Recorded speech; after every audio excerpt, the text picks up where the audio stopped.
Saved the moment last night. A Christmas song was playing, I cut it off and people booed me. No booing! Absolutely not. That's enough. The players have worked very hard to get to Lakeside, so please be respectful of all players when they're playing. Cheer them on, give them your support, but don't make a fool of yourselves, is what I'm saying. Because we have some lovely security guards here who will throw you in the lake. Easy peasy. If you're standing up, please be respectful of the people behind you.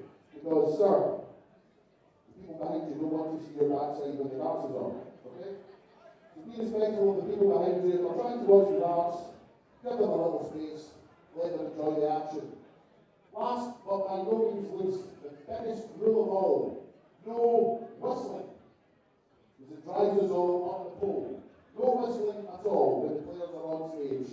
If the stage is empty, whistle as much as you like. When the match is on, please do not whistle. That is another offence that could find you thrown in the lake. It is now just approaching 4 minutes to 1. We will be live with our first match, Jordan Brooks and June Maxilla at 1 p.m. So about 3 minutes to go, and we will be back. Have a lovely afternoon, Lakeside, and we will see you shortly.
Ladies and gentlemen, welcome to day 2 here at the 2024 Mission WDF Lakeside World Championship. This is the home of World Darts. This is Lakeside!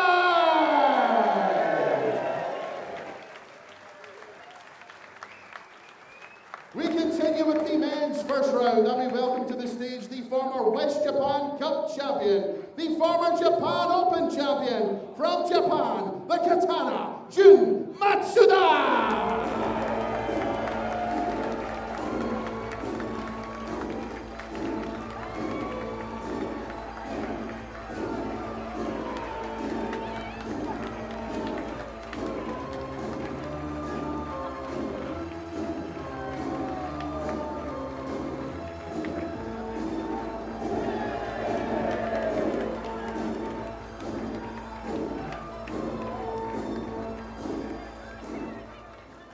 His opponent is a former Isle of Man Masters finalist, the former Scottish Open champion from England, the Sheriff, Jordan Brooks!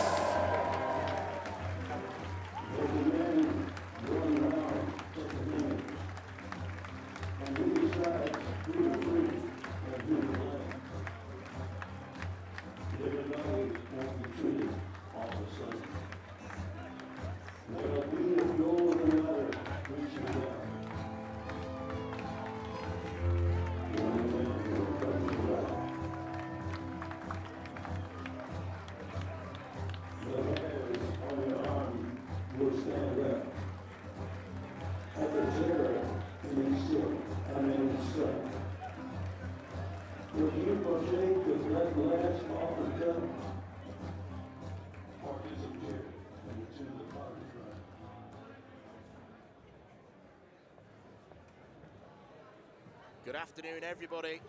Welcome back to the WDF Lakeside World Championship, where the Sheriff is back in town, anointed with his own brand of merchandise by the looks of things. I'm not sure whether you can buy Jordan Brooks caps here. You never know, there is a rather extensive selection in the merchandise stand.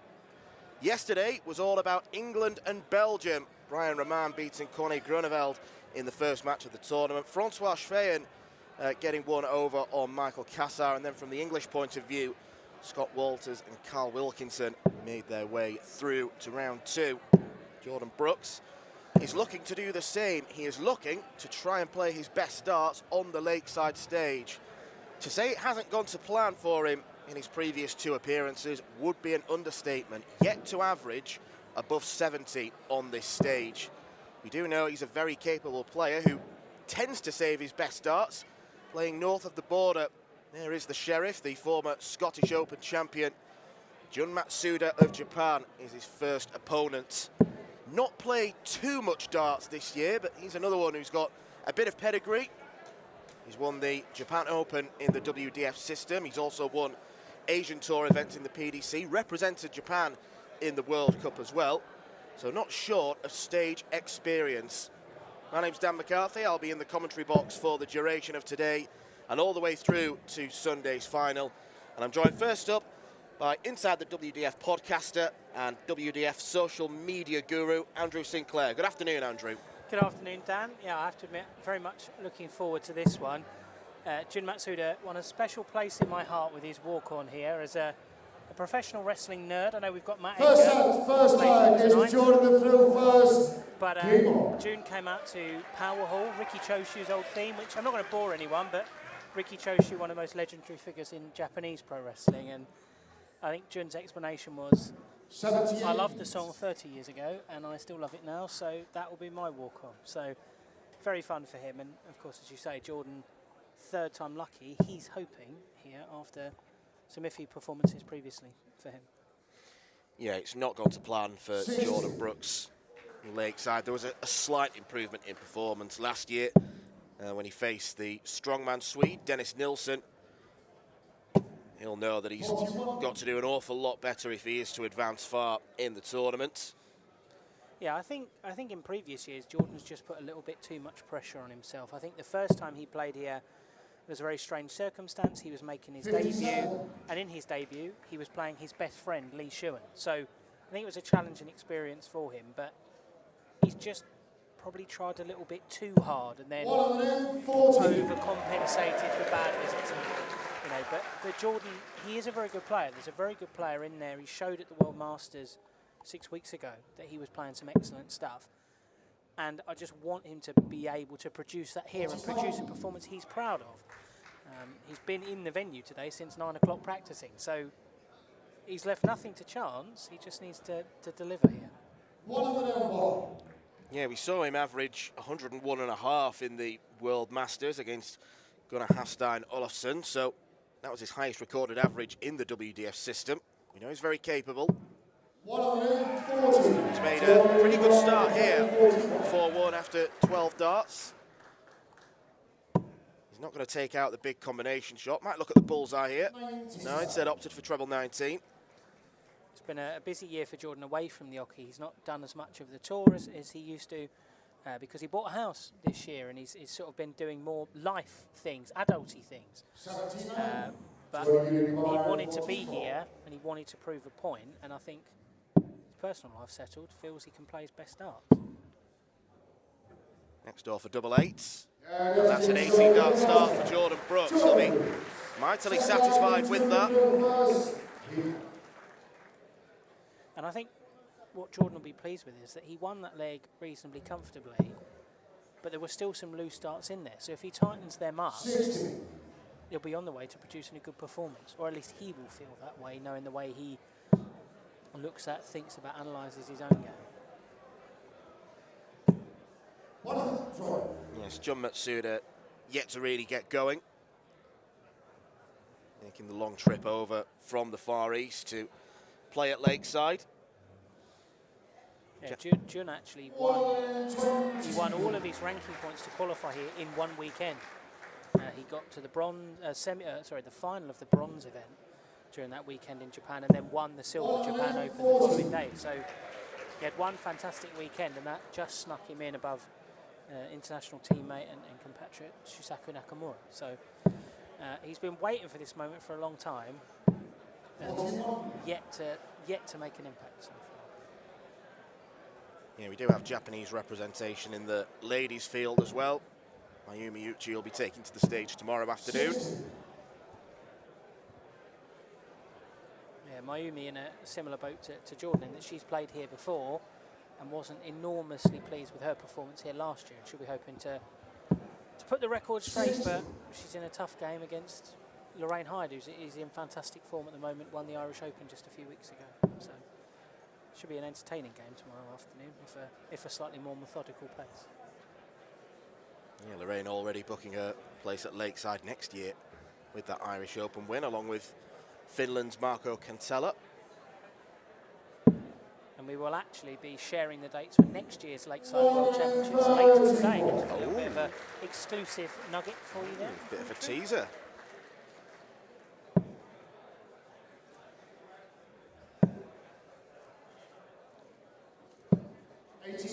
Lakeside very well attended this afternoon, and it will be this evening as well. Jordan Brooks looks for 67. That's just clung on. I think that's why Brooks decided to step back.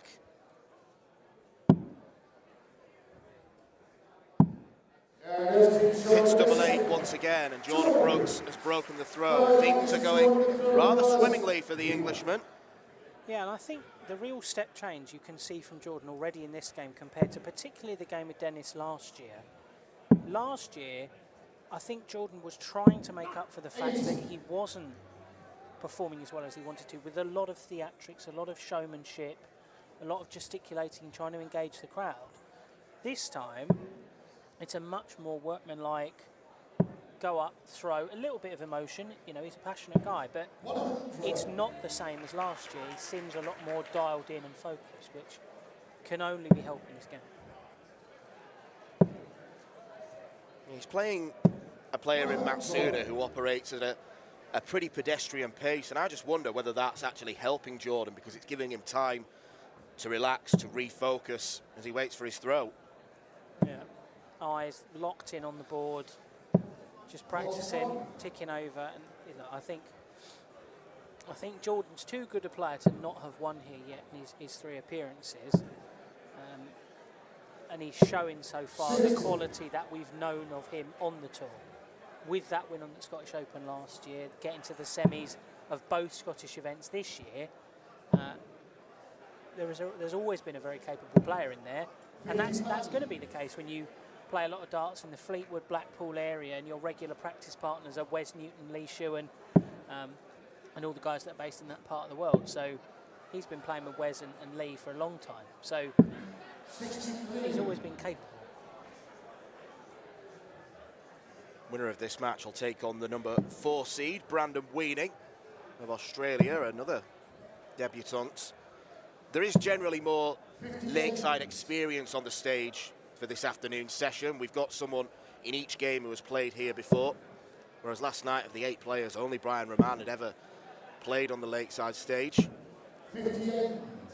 Yeah, no, actually, I felt last night most of the players that took to the stage took to the experience really naturally. I thought Carl Wilkinson in the final game, he absolutely loved the atmosphere and the energy from the Lakeside crowd last night, which was an atmosphere I've never seen the like of here before. So Carl loved it, and it obviously worked wonders for him getting into that second round. Yeah, I won't repeat word for word what Carl said about his thoughts on his Lakeside debut, but let's just say he enjoyed it. I think the polite version was, that's the best experience I've ever had in darts. Very polite. John Matsuda's not going to get a dart at a double here, but if Jordan Brooks doesn't tidy up 100, Matsuda will come back for double 14. Does he go tops, or did he use that guide? Well, he tried to sneak that in, the treble 20. 60.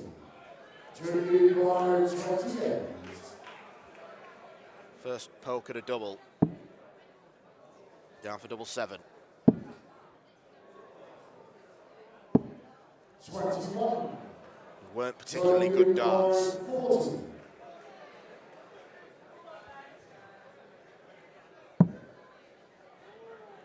Double 10. 30. Well, he's blotting his copybook a little bit, Jordan Brooks. 24 darts thrown, and the leg's not yet over. But Jun Matsuda has made a real mess of that, committing the cardinal sin of darts, missing the big number, as Brooks goes for double five, and he's bust as well.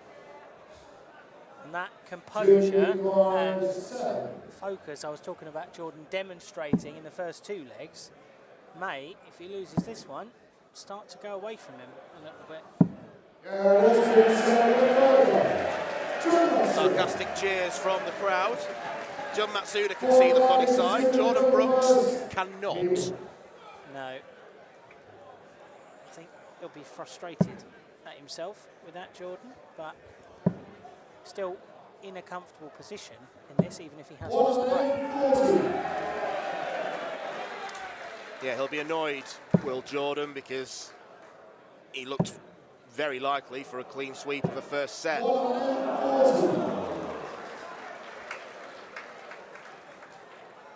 Yeah, he's definitely, aside from that rogue dip into the double 12, first leg there were some loose errant darts from Jordan, but he has straightened up a lot in the last couple of legs, which I think will make that dip in the last leg a little bit more frustrating for him. But he's found the red stuff again. 140. Much better for Jordan Brooks. Qualified for Lakeside this year fairly comfortably. As one of the unseeded players, or top-ranked unseeded players, I should say.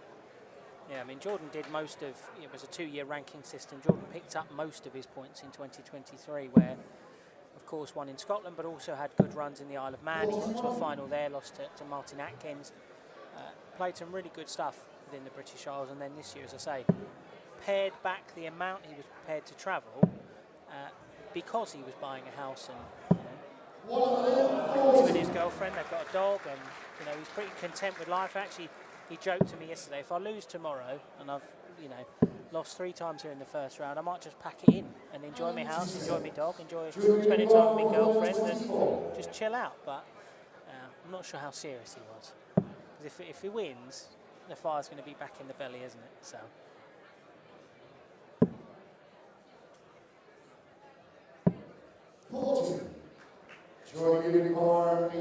Break here will ensure that Brooks wins the first set. May only get 1 dart at the bull.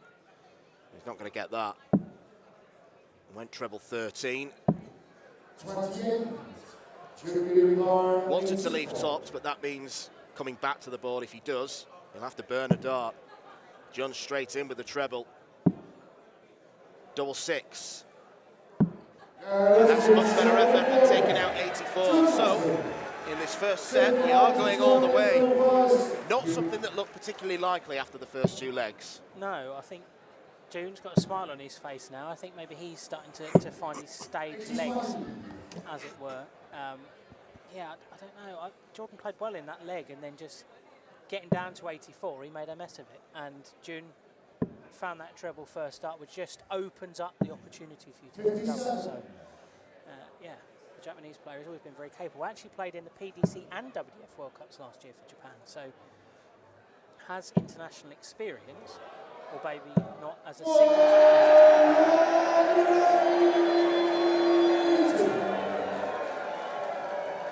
Hundreds of placards raised in union.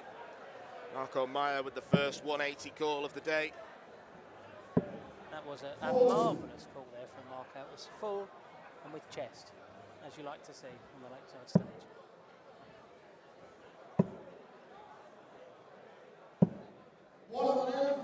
Jordan Brooks is loving it at the moment. Got bundles of time to seal this 5th leg. Could be an 11-darter. 112.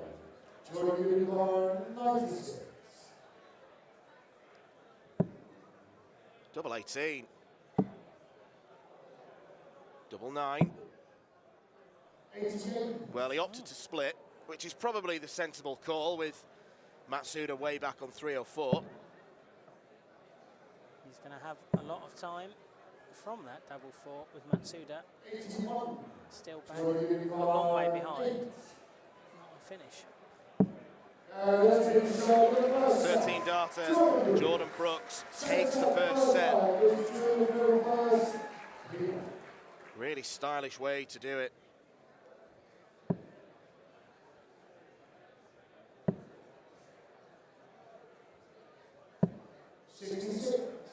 Well rescued from Jun Matsuda, but a few scrappy visits. Jordan will be hoping that it doesn't rub off on him. 39.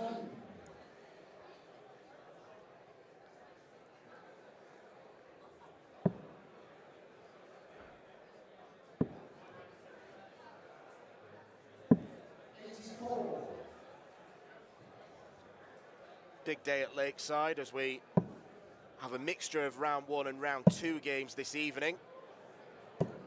We prepare to welcome back Danny Porter, who's arriving as #1 seed. Martin Turner, the 16th seed in the men's draw, also in action against Brian Roman. Yeah, Danny told me he's not prepared to reprise his Crocodile Dundee costume from last night, which is a real shame, but he's looking forward to it, Danny. Been chatting to him in the last couple of weeks about his journey and his story, and he's actually overcome quite a lot to get back to where he is in his game, and to win 5 titles this year and be that first Australian top seed since Tony David. So exciting for him to get back on that stage and put right the wrongs of his debut last year when he was beaten in straight sets by Arjen Continent. So it'd be good to see him, and also Martin as well. He's a very, very capable player. Showed some of that last year, making the last 16. 80. Julian Barr, 30. Double chance shot here. Matsuda needs to keep straight. He's failed at the first hurdle. So the wait for our first ton plus finish goes on. It could be ended here by Jordan Brooks.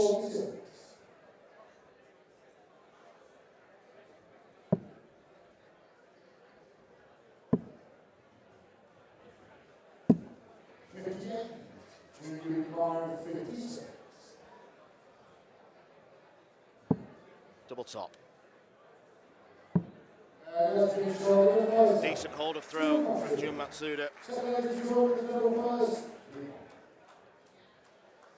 Yeah, you mentioned the winner of this playing Brandon Weaney from Australia. Brandon, one of 2 players this year following in the footsteps of their father, of course, Kai Smith, and fellow co-commentator Raymond Smith, of course. But also Brandon's dad Wayne played here 7 times in the 80s and 90s. And actually Brandon and Wayne came over here probably 10 days before the tournament. Been staying down in Portsmouth with Simon Whitlock, and you know, Brandon's won a couple of local tournaments down in Portsmouth as well. So Brandon's acclimatised himself. We had a good chat last night. He's in good spirits, and I think he actually saw something in the programme from Matthew Edgar that fired Brandon up a little bit. So he's excited to follow in the footsteps of his old man, and hopefully make some history for Australia himself. It's no mean feat winning competitions in the Hampshire region, because it's a proper hotbed of darts. So preparations for him going well.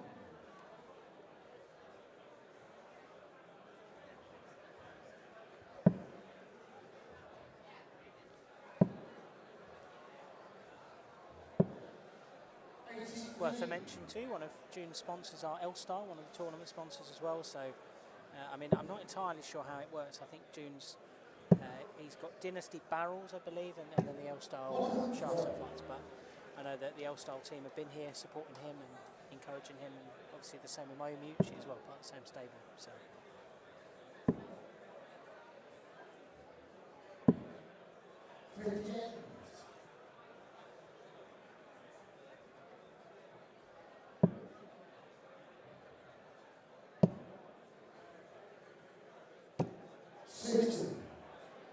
Well, a bit of frustration there for Jordan Brooks, but he's on a better checkout than Jun, who's nowhere near the treble.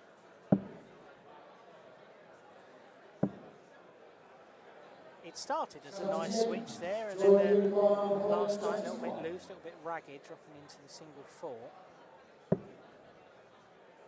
Treble 17. Had to hit that to have a pop at the bull. Could have used the ball with the third dart because it would have left at least a single to double, and he hit the 25, but Matsuda comes back. That's a lovely dart, double 16. That's a brilliant finish from Jun Matsuda, who's not messing about in this second set. 2 from 2 on the outer ring. Highest, well, second highest checkout of the match so far there from a Japanese player.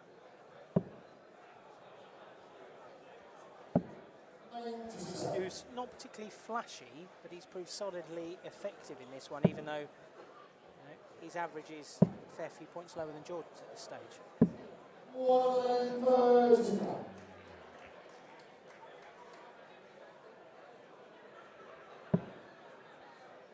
He has won every leg in which he's had a dart at the double, so Jordan Brooks probably needs to raise the scoring power a bit to make sure he doesn't have any more chances.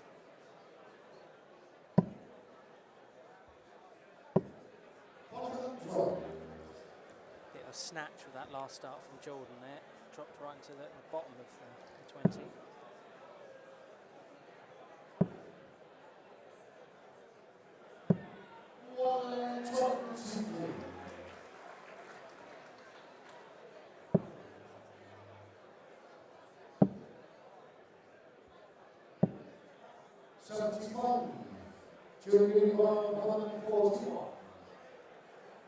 This would be some way to win the set 3-0. Well, he was going treble 16 for treble 19 and then double 18. It's an unusual route. Curious way to go there. You can do what you like when your opponent's on 187. 57. Junior 86. Treble 18, first port of call. Nicely done. What a set that was from Jun Matsuda. Clinical as you like. 3 darts, 3 doubles. And even Jordan Brooks acknowledges it, gives him the fist bump.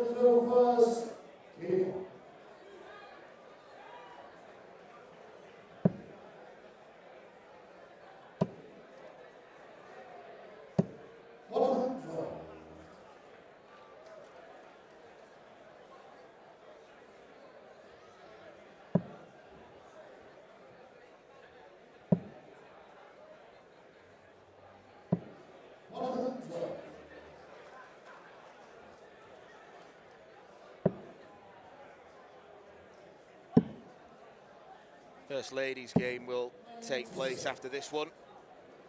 Anke Zylstra of the Netherlands against the Czech debutante, Jitka Cicerova. Yeah, she's a very impressive player, Jitka. Done tremendous stuff on the Eastern European side of the WDF Tour the last few years. Really been head-to-head with Veronica Ehasz for top spot in that ranking. Last year was just second. This year was just first. But she's coming in rare form as well. Semis at the World Masters, which she was over the moon about, and then finalist at the Czech Open just last weekend. So she's playing some great stuff at the moment. But Anke, an experienced campaigner, and thankfully for her, she's actually back to full fitness, because last year was coming in a bit hit by a car not long before the tournament, so definitely wasn't at her best. But this year, I saw her earlier, she looked quite happy. She looked quite excited to get back on that stage. Yeah, at least she's not going to be limping her way to stage or collecting the darts. I mean, that was a challenging game for both her and her opponent, Paula Murphy, because Paula felt bad for her as well, because she knew that Anke could produce more, and it would have been a tougher game if Anke had been 100%. Jordan Brooks back to winning ways, doing what Jun Matsuda did. Only 1 dart needed. Pin tops nicely. Yeah, I think that will have been a real settler for Jordan, because Jun looked like he found another gear in that second set. Jordan wasn't finding the treble with as much regularity, and Jun's finishing was outstanding. So stops the rock at 3 legs and gets back on the board. And now he's got a chance to break and go to the good in this set, just like he did in the first.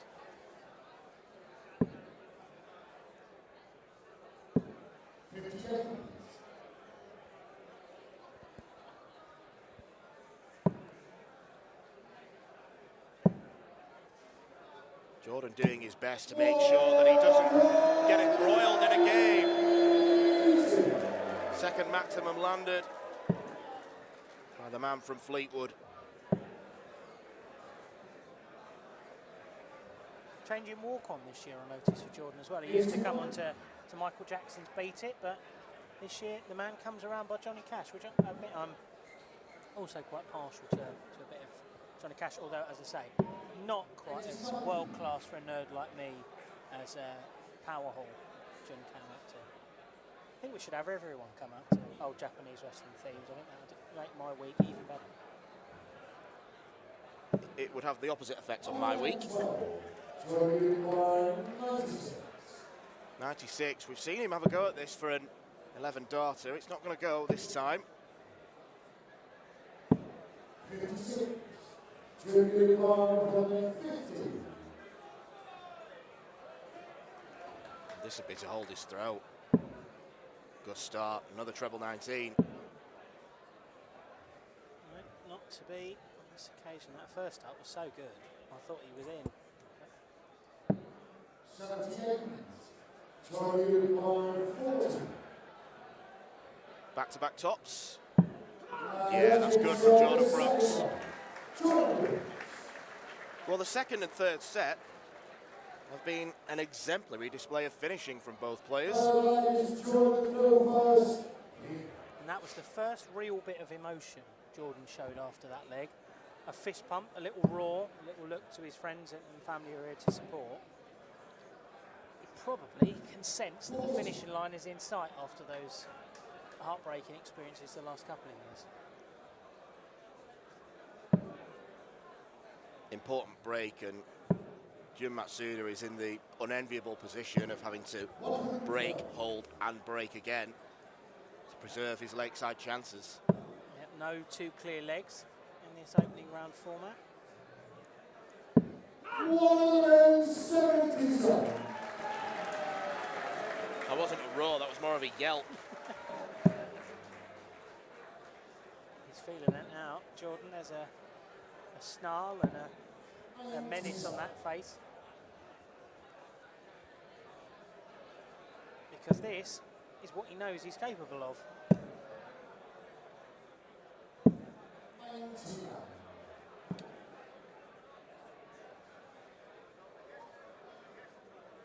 Two big trebles would give Matsuda a finish, providing he stays straight. Three would be lovely.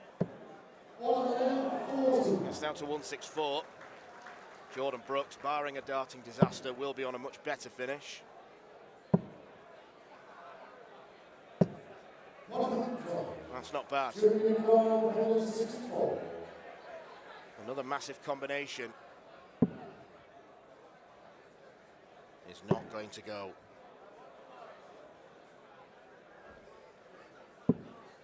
88. Junior 85. Jordan Brooks will feel this has been a long time coming as he eyes up tops. 45. Junior It's not over yet. And if his finishing's anything like the last set, June will punish him. Double eight. And on we go.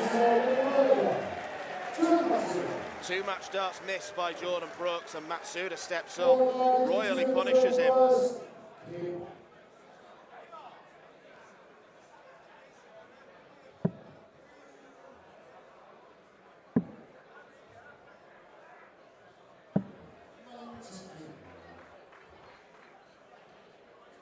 Brooks looked comfortable in that last leg, but right now the butterflies in his tummy will be coming back. Yeah, as you noticed in the last couple of legs, there's been that more emotion. It's the fist pump after every visit. It was almost as though he was trying to will himself over the line. And I think I thought, when that treble 15 went in, I thought, right, game set, it's game over here for the Sheriff.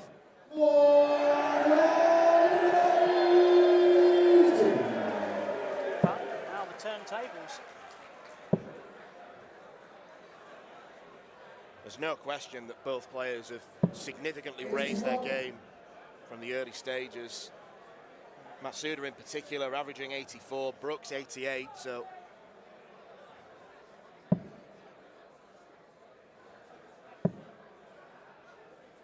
no, it's been a very entertaining game. Some very good finishing from both men.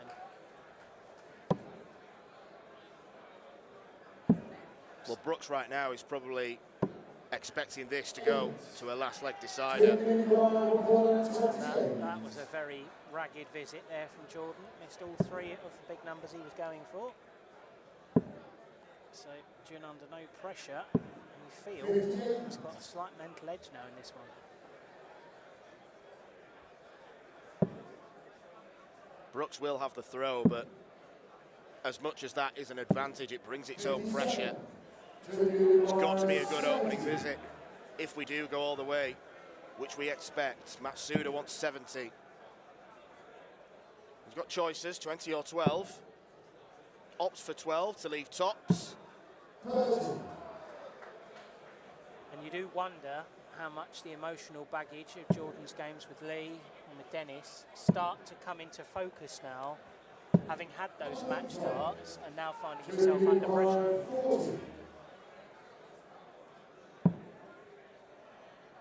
Double 10.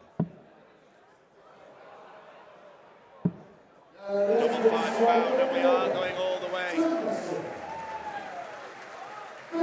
Respectful fist bump between the players. Big puff of the cheeks from Brooks, who I don't think expected this to happen. How strongly he started the match, but there's loads of room in the bed. He looked home and hosed at 2-0 up in this set. It's started to run away from him a little bit, and you do have to feel for him after those two misses in previous years. But Jun Matsuda been very quietly effective in this game. He's an experienced campaigner, and he's used that experience, and he's put Brooks under pressure at the right time. 120 scored with 6 darts. Is the pressure beginning to tell?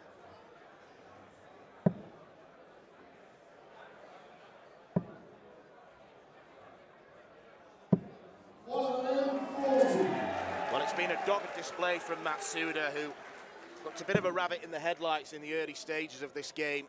But his scoring power has improved. Obviously, the second set, 3 from 3 on the doubles. That's where he began to look more confident.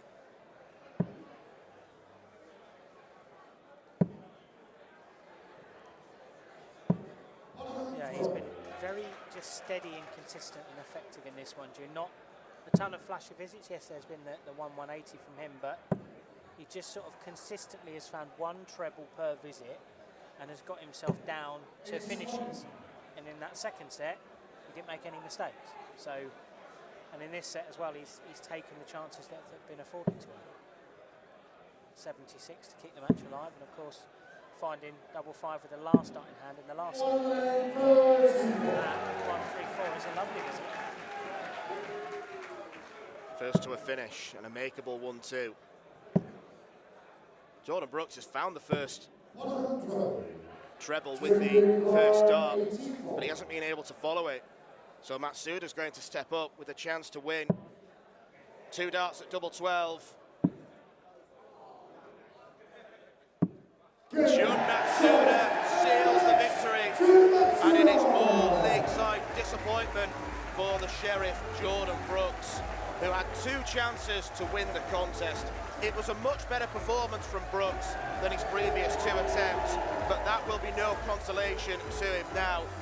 Matsuda, a man who's had big stage experience in the past, has certainly used that to his advantage. Some excellent finishing from Matsuda. It shows he is a 2-1 winner. Jordan Brooks.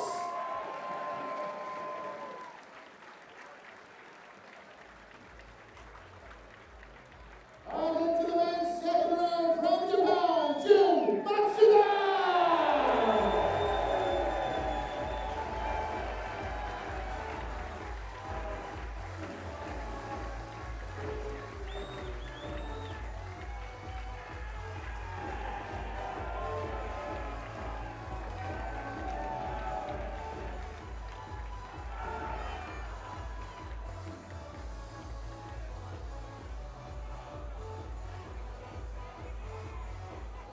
ladies and gentlemen. Excellent first match. Do you enjoy that?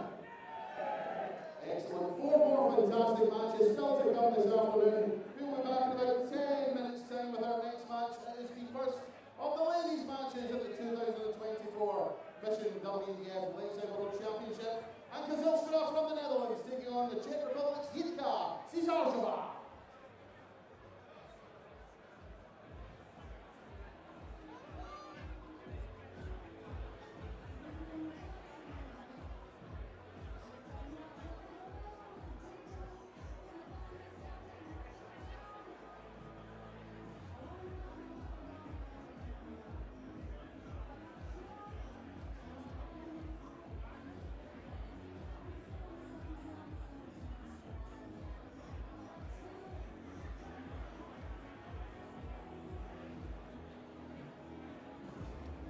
The 46th annual Winmore Fleetwood Memorial Las Vegas Open will be held from January the 17th till the 19th. Sin City welcomes you to come and play in the entertainment capital of the world. Men's and women's champions win places at the 2025 World Championships. The Romanian Darts Festival is held from January the 24th till 26th. Join the party in Bucharest, register to play by Wednesday 22nd of January and kickstart the new WDF ranking season in historical Bucharest. The Toto Dutch Open Darts is held from January the 30th till February the 2nd. Registration is open until January the 15th.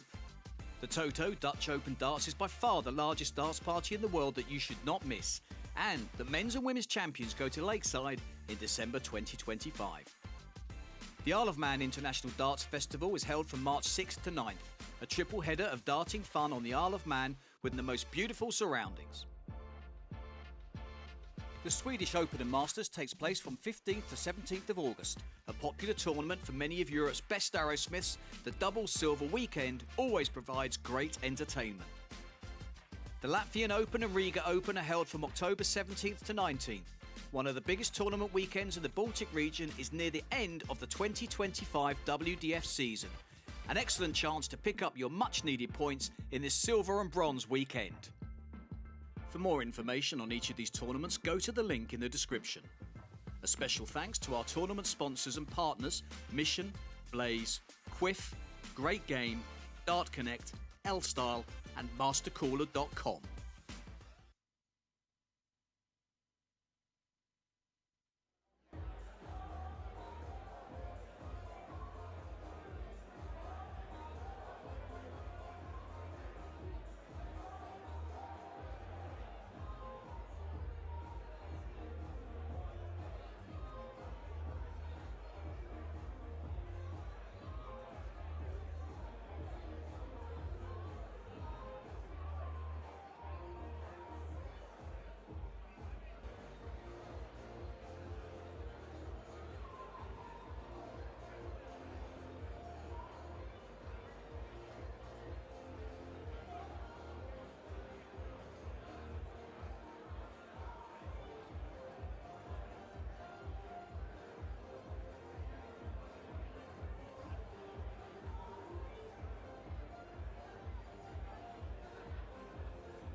So the Ladies World Championship is about to commence.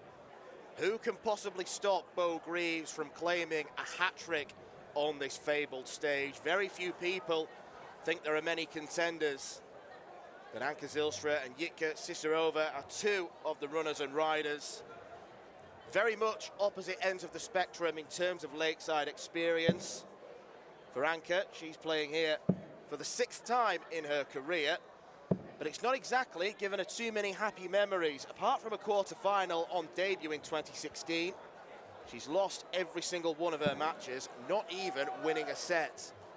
But she is a player who is used to winning in the WDF system, as is our Czech debutante, Jitka Cicerova, someone who's a real shining light in that region of the darting world, competing with Veronika Ihás of Hungary to be the best player from Eastern Europe.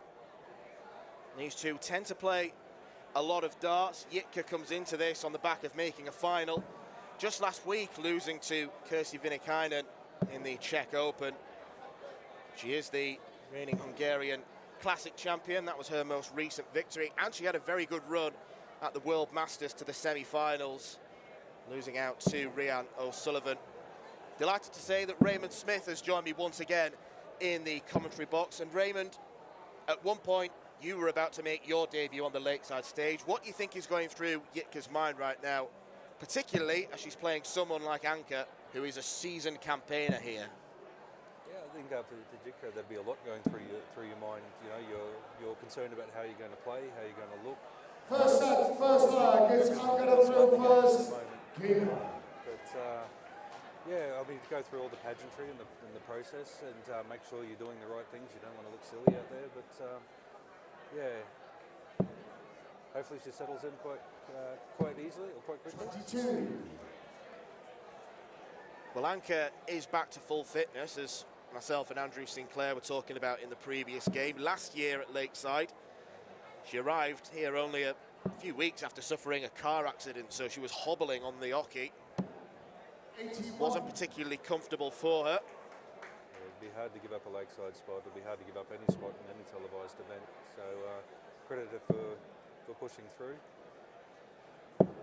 41. Yeah, she battled on, but ultimately lost out to the American Paula Murphy in round one.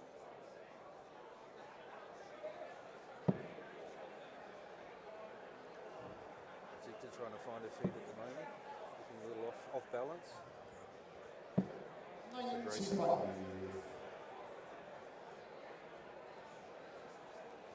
And as I said, Anka, experienced campaigner all over the world. 95. Yeah, Anka is someone who does travel quite a lot within the WDF, so she plays tournaments that Jitka plays in, and they've actually met each other once before. It was 3 years ago in Jitka's home country. Jitka winning that game 4 legs to 2, and she's made a good start here. Absolutely. Not too deterred by the big stage. 62. Early stages, but quite a few of Anka's darts are drifting into that single one segment.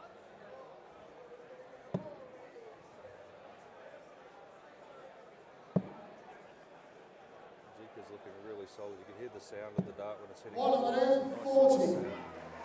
She's confident. The follow through is nice and relaxed. The hands are nice and soft. 85. Jitka Unicorn 45. As we were saying last night with those maidens, the straight darts, like Anka just needs to put a few of those together, get her confidence up, get her rhythm going. 14 darter potentially. It's a nice marker. 13. Well, she's going to come back to the board. Anka not yet down to a finish.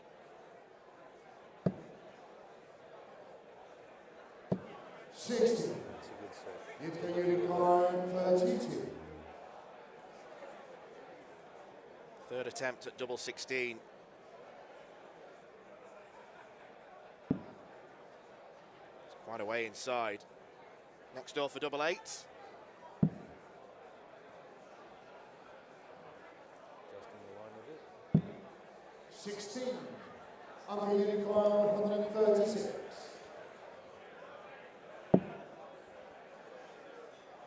Well, if she'd have taken out 136, that would have been a proper steal. 41. Another Jitka big single Unicorn one. 16. Jitka comes back. She'll be kicking herself if she doesn't go on and win this first leg. I like what she's doing here though, just taking her time, settling in. Don't want to let the butterflies get too far away from you this early in the game. There's Kim Shaw in the first line. Second line. Well, it's a break of throw to begin things, and that's a very nice settler for her. Ultimately ended up being a 20 darter when it could have been 14. Can't keep the smile off her face right now. She's playing with a half grin. Yeah, if your first start's going in, I'll be grinning too. 140. It's a good opener.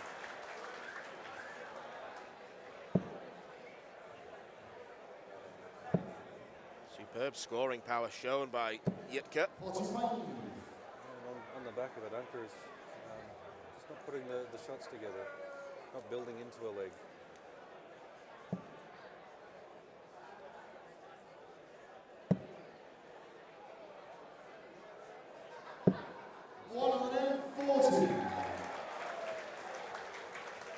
Just balance, control, moving at her own time, dancing to her own speed. 26. Well, if Yitka keeps this going, then it's going to be another quick exit for Anka Zylstra. Obviously needs to tidy up the doubles, but she's keeping the darts nice and straight. As we were talking about passive pressure last night, Anka's not putting a shot together. She's not doing 60-60s, like not building towards the treble. And if Jitka just stays straight, then it's putting more and more pressure onto Anka. 60. So, I mean, when you're in the practice board, and much the same as when you come up for your warm-up darts, you're just trying to find your line and find your rhythm, find your pace, where you feel you're at, and how much nervous energy you're carrying into the leg. And if you're carrying a lot of nervous energy, then you've got to get the dart straight first. If you don't get the dart straight, you're not going to throw tons. You're not going to hit the triple 20. So, and much for Scott last night, he was dropping the darts low because he's a bit tight. If you're not getting above the triple, you're not going to get it in. Yet going by 38. You build the shot, build the leg. We're in the second.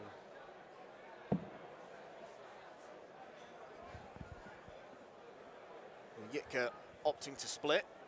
Wants double 16. 22. It's two more misses, but she's got bundles of time. Anka really struggling on the stage right now. 60. Yitka Unicorn 60. It was double 8 in leg one. 16 for 16 is a good leg.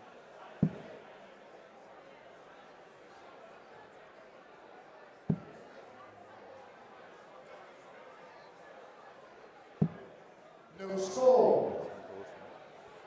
There's something with the line, it's just not quite there yet.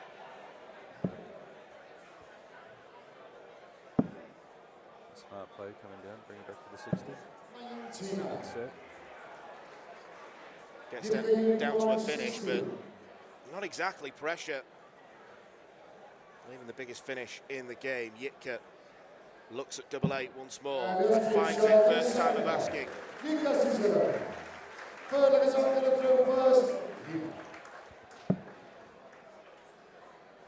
The scoring power has been fantastic. But again, not a solid opener. Like, you're going to be chasing for the rest of the leg now. Even if you come down to ton, you're going to need a bull and an 18 in there, 60 and 18 and a bull to come to a finish within the next 9 darts, or you're going to need 2 triples. And if you're not hitting 1 triple, 42 is going to be very difficult. So you're putting yourself under pressure off the bat.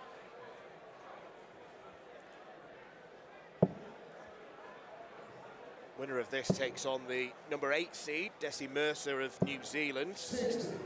I think both players will feel that's a winnable game, but it is the same quarter of the draw as Bo Greaves, so maybe a quarter-final is the best possible result for these two.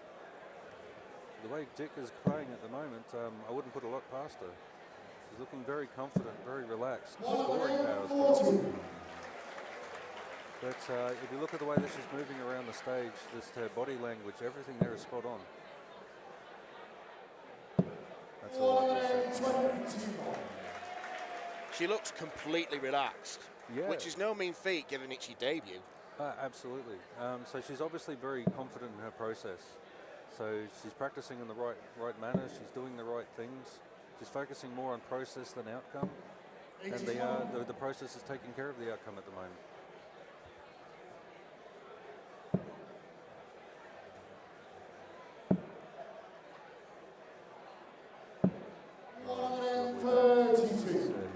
We see here, Anka's put 3 shots together now. I feel looking a lot more confident. Shoulders are back a little bit more. But Jika just looks calm as. Still bombing that triple.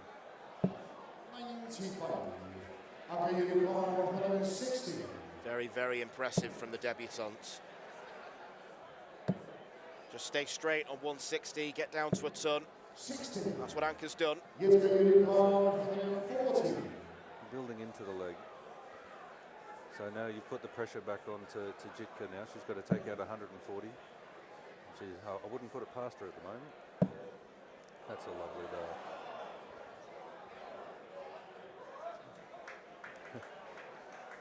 There's a count, but she's back onto it. She realises the magnitude of what she could achieve. 120. I've been looking at the wrong score. Has to be treble 19. That's kind of summed things up for Anka so far. Lots of darts drifting to the right. 76. Give me 20.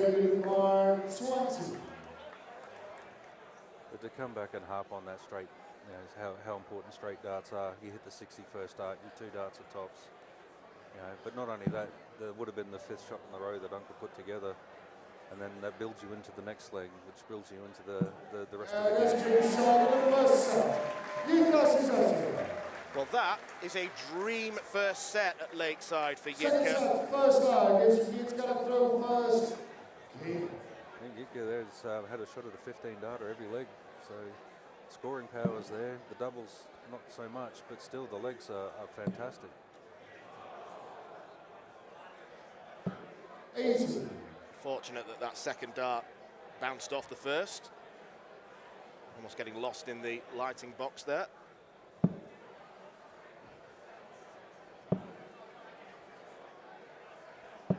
That's a good. I don't mind that. I mean, there are a lot of people who say, "Oh, you hit tops," but she's obviously trying to throw a dart high to bring it back into line.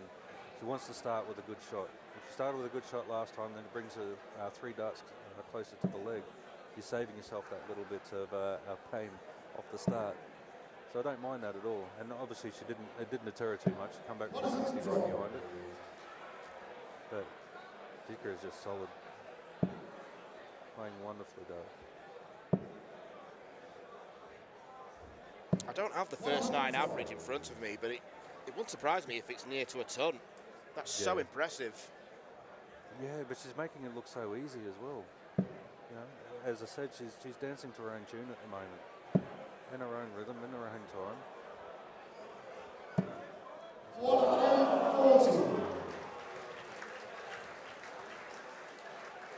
Well, Jitka's flight say the word ruthless on them, and from a scoring perspective, it's been ruthless so far.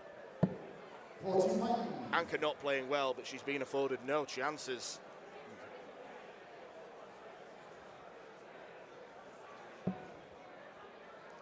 First blip.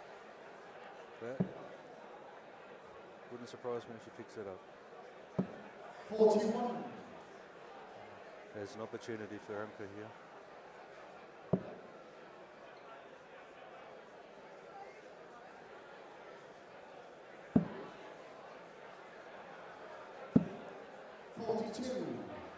Jitka Unicorn 140. Had a shot at it in the previous leg.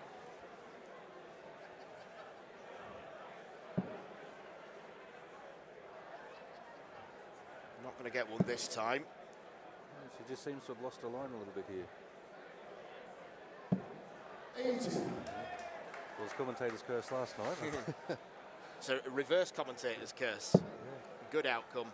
Jitka leaves single to double. 43. Jitka Unicorn 60. Another dart there where Anka's just pushed out to the right. But again, straight darts would have left the 94, put the pressure on the shot. Got to sneak around that one to the right. Down for 10s.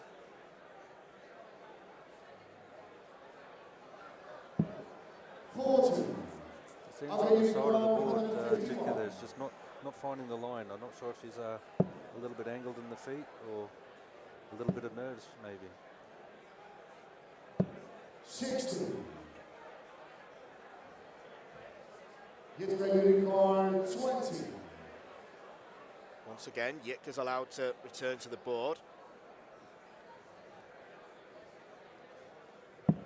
Double tens there. It's 4 legs in a row for Jitka Sizarova. It's really important here for Anka not to chase the triple. Just stay solid, start building, or keep building. She's building, got some good darts in there, but she lets herself down every second or third shot. Just, as you say, pushing out to that right side. But when she's pushing out to the right side, it's hitting the 111, or if she's pulling left, it's hitting the 555. You keep those straight, you build the tons, you build that little bit of pressure on your opponent, but relieve the pressure on yourself. Your confidence will start to go up, and then you start hitting 2 triples in the wall.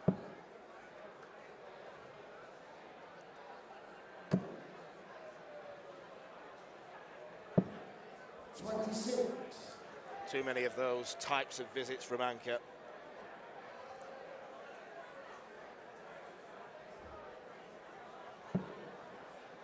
Jitka proving that you're never too old to chase your darting dream. 49 years old, woman from Czechia.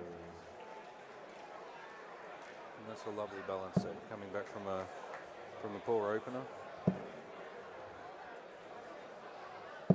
60. I'm not sure where Anka's at the moment. The first start there was really nice. She could have brought them down off that, but it's like you're not looking at the darts and trying to use the percentage shots now. You're attacking the triple. You're focused on the triple. It's like you're telling yourself you have to hit it rather than using everything that you learned in practice about marking up your shot.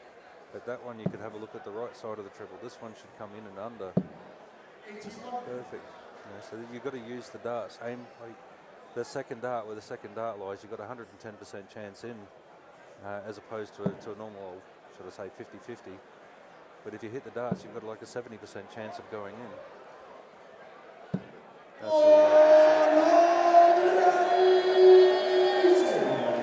It's like the double on the wire. As soon as you see the double on the wire, your percentage or your margin for error goes up. That's a nice shot from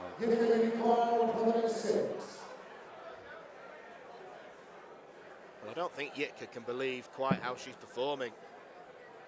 She should feel confident after this, assuming she goes on and wins.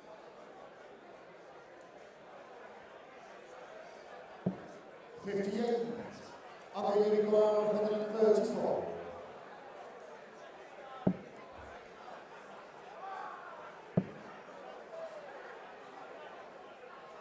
Coming for 16s.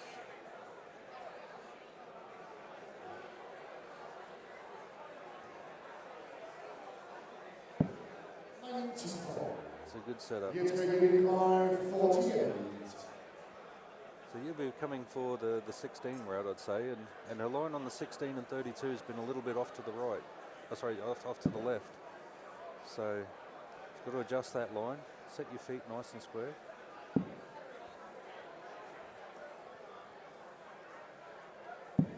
A good adjustment. Better from Jitka, only needing 2 darts and a double. It's another break of throw, and this could be a clean sweep victory on debut. But again, you just look at Jitka, nice and confident, nice and balanced. She's not rushing to the Oki line. She's not getting too far ahead of herself. She's staying in that process.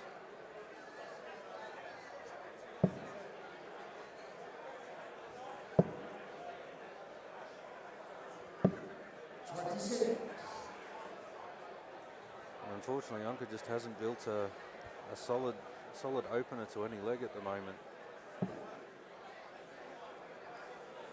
which is unfortunate because I've watched some of Anka's games like World Cups and what have you, and just watched her obliterate players, and done it off her first 6 darts.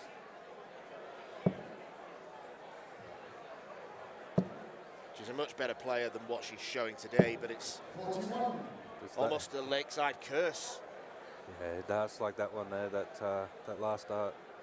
It's not missing by much, but the point is it's missing, and you can't make adjustments for that because it's so minor. It's another 180. 140. I'd like to see the ton count versus the 140 with the conversion rates. Just because conversion rates have been fantastic. 44. Yitka Unicorn 161. Well, this would be a cherry on top of the cake if she takes out 161. She wouldn't have needed to go for the bullseye with Anke back on 390, and there was almost a look of resignation on Anke's face then. She knows she's simply being outplayed. Yes, you need 9 big darts from here, and when you're getting those bad luck kicks into the 1 or just missing by wires. Yitka Unicorn 101. But here again, you see Jitka just sitting at her own time, nice and relaxed. It's a beautiful first start.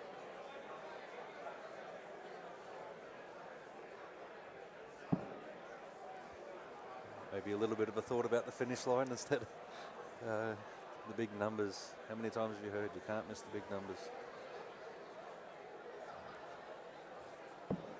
85. You can probably forgive her one small error there. Tidies the shot up well, leaves double 8. She's hit a couple of times already.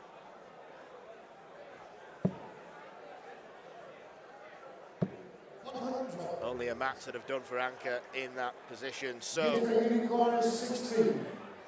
Yitka Sisarova steps up. I like this. Just takes your time. Nice little breath. Focus. Again, you got the mark in. You can use the barrel.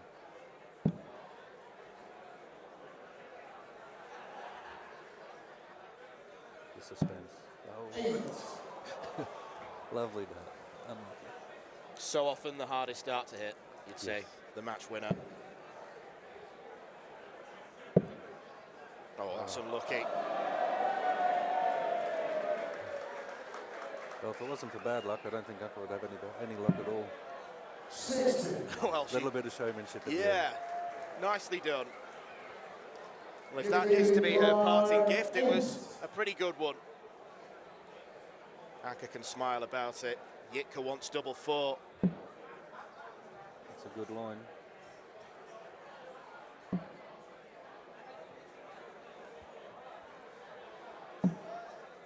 No score. Not too much you can do there. 70.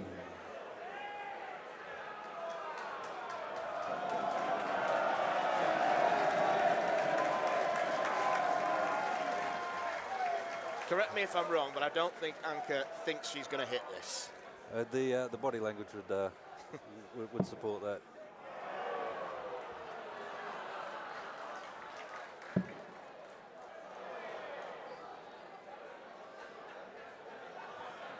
Well, if she's not going to win, then she may as well have some fun with it.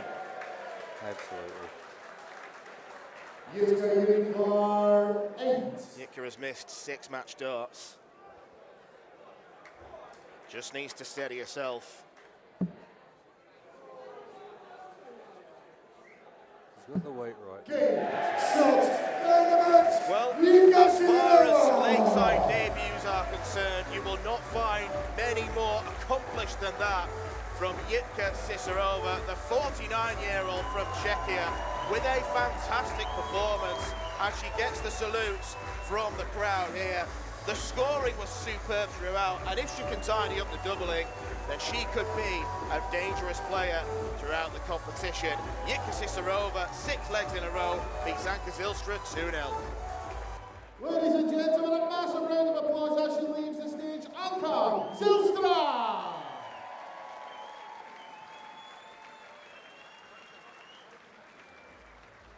And into the second round on debut, Yitka Sisarova.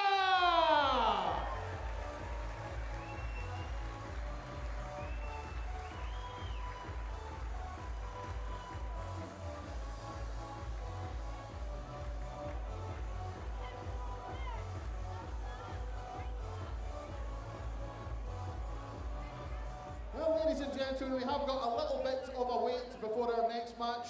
We are scheduled to start match number 3 at 2:40.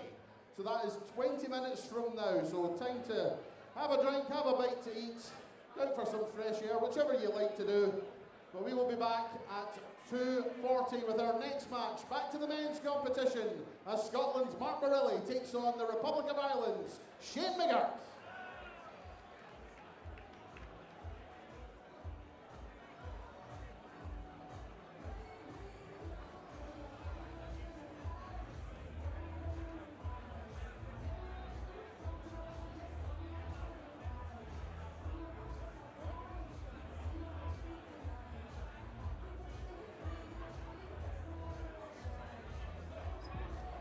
The 46th annual Winmore Fleetwood Memorial Las Vegas Open will be held from January the 17th till the 19th.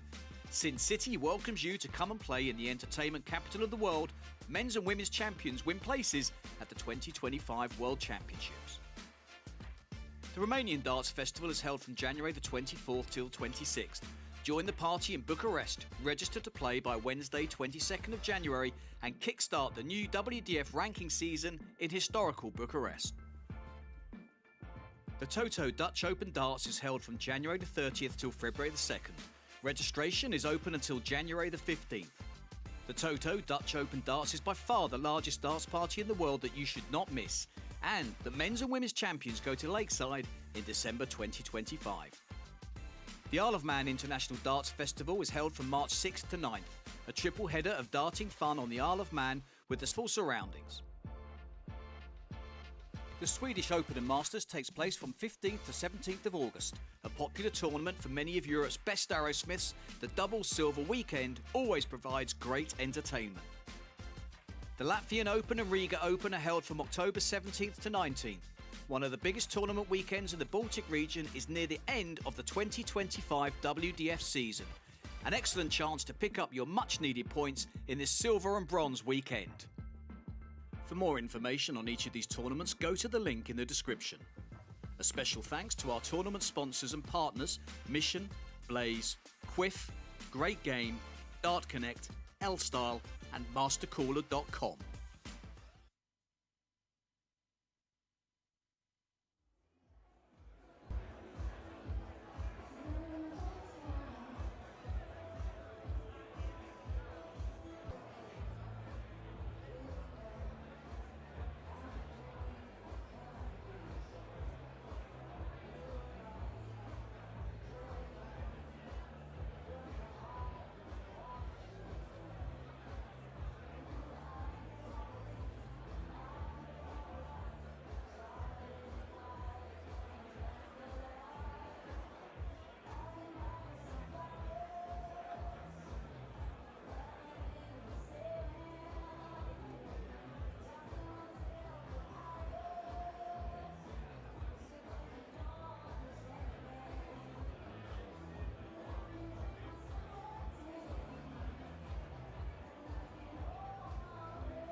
stage, and he has not yet managed it. It has been a real struggle for the Scotsman when it comes to Lakeside, but he is a player that does have big pedigree. Runner-up in the Dutch Open a couple of years ago. He's a winner on the Challenge Tour. Hungarian Classic, his last WDF trophy win back in 2021. But he's coming up against one of the dark horses, you'd maybe say, for the tournament in Shane McGurk, who secured his spot here more than 12 months ago by winning the gold-ranked Irish Open. And because of that, he's not been focusing on the WDF. He's been playing more PDC and motor starts this year. He is a player that does have an exceptionally high level to him, as he's displayed on the Challenge Tour this year. So Mark Barilli does have more experience, but Raymond Smith, you'd maybe argue that Shane McGurk goes off as favourite here. Yeah, you can just see by the way he's throwing, the way he's hitting, he's hungry, he's aggressive, he's keen.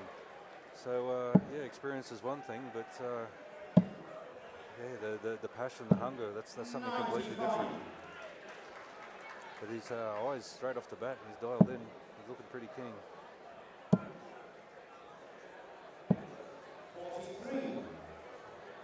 Mark Barilli does have his idiosyncrasies, we shall say. Likes to play in a long sleeve shirt, which we don't see too many of them. And he will do some strange things on a dartboard in terms of his board management. He did lose to the USA's Jim Widmeyer last year, and there was a scenario where he was left on 110. He hits treble 20 and then goes straight for the bullseye, which I think is fair to say is ill-advised. It's not a high percentage shot. We're in leg one, and Mark seems to have the head shaking going already. 62. So I don't know if he's overthinking it or thinking about the previous experience a bit too much. 59. There's an opportunity to jump in on the shot here.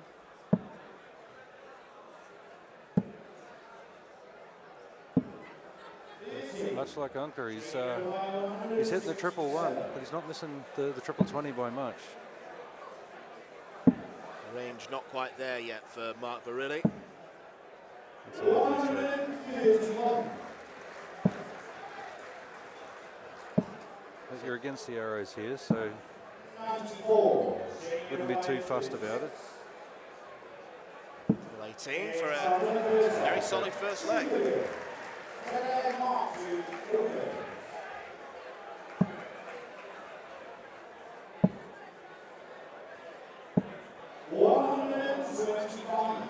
a good opener.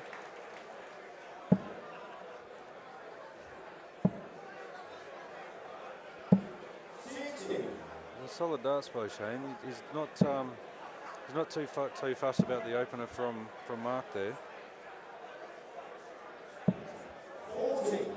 An opportunity to jump right on top of him.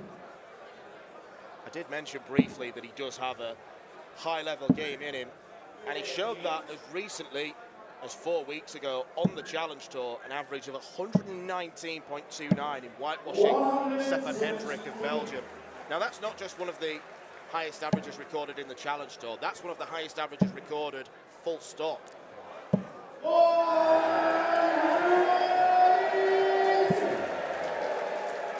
It wouldn't surprise me as a whitewash. At 119, I don't think many people are going to stop you.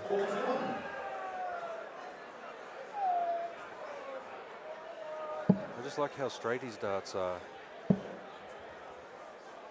99. Mark looking for a steady shot. 78. Rescues it, gets down to a two-darter, but Shane McGurk. And the 18 routes, 54 for 32. Oh, it's unlucky. 74 over the 14s. Oh. Dropped in a touch low. That's a good dart. 74. Likely to go 9-16. Double eights.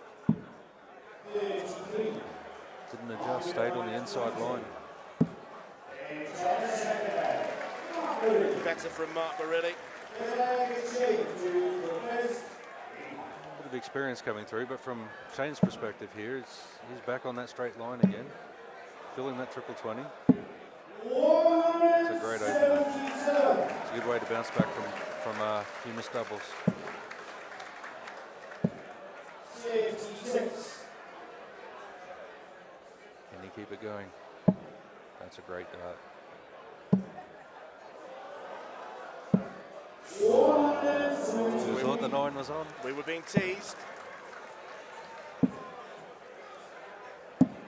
58. Only player to ever hit a 9 darter on this stage still remains Paul Lim. It's incredible to think. 59. Yeah, was it 33 years ago now? It'd be pretty close. It was one of the funny highlights. So we used to get highlights back home in Australia. That's obviously why his averages are pretty high. Kicked off again with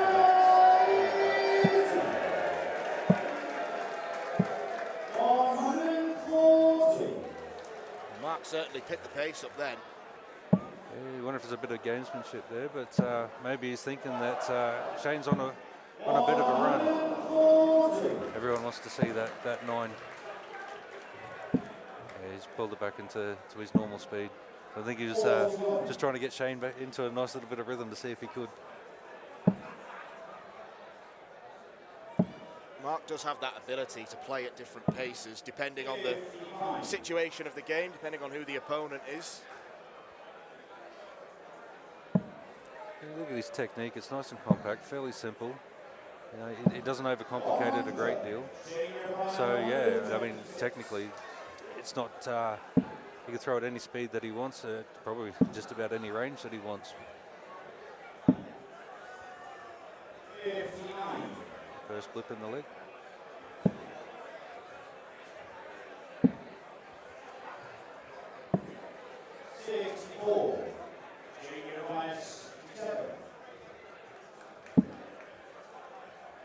Bit drop. Tops. 27. Mark's first dart at the moment. I'm not banking on this. 5. Great. You just see the last few shots. His first dart was looking perfect. You know, he's really strong over it. Not much to suggest that was going to land. And that does give us our first ton plus checkout of the tournament. Shane McGurk could have ramped this up. He's had darts to win all 4 legs. 51. Yeah, Mark's doing all the right things at the moment. You know, he's sitting in the pockets, waiting for his shots. When the big shot came on, he's taken it. But when you think about it, like Shane's scoring power has been fairly solid. Like his openers have been good, but just in the middle of the leg, he drops away a bit, and that gives Mark the opportunity to come in. So he'd be sitting back, looking at the way the game's playing out at the moment, and thinking, okay, if I can survive the early scoring from Shane, hopefully in the middle of the leg I can pick him up. So keep close. We'll need the ton here though. 60. Junior Divine 151.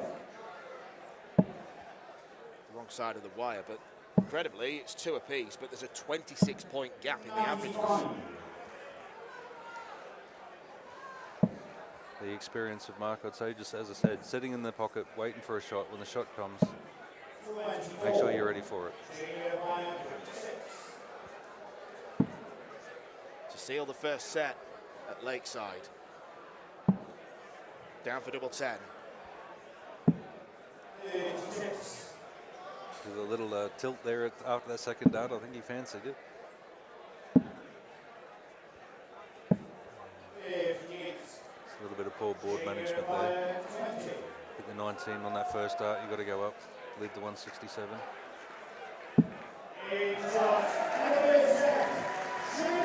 Well, Shane McGurk only won that 3-2, but there's no question that he has massively outperformed Mark Barilli so far.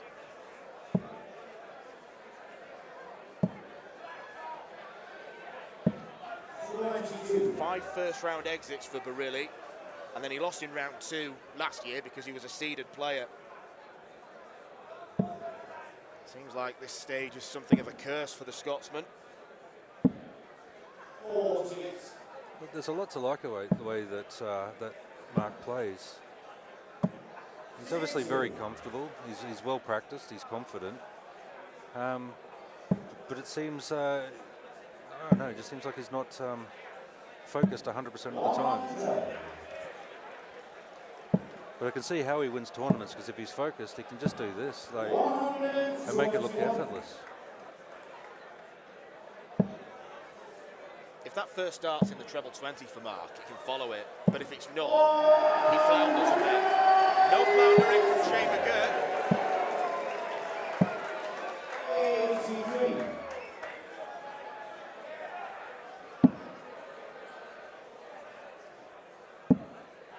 Looking at 7.19s to leave tops. And that's exactly what he gets.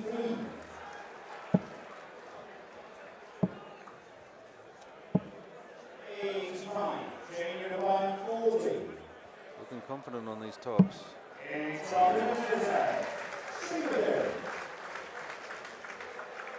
One thing I do like about Mark, though, is like it's no nonsense. He's there. He's playing his game.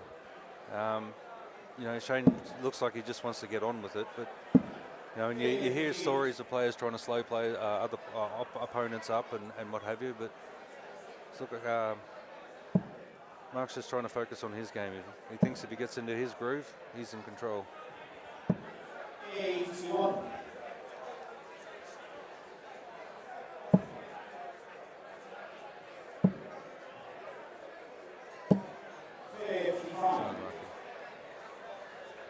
Just pushed across the face.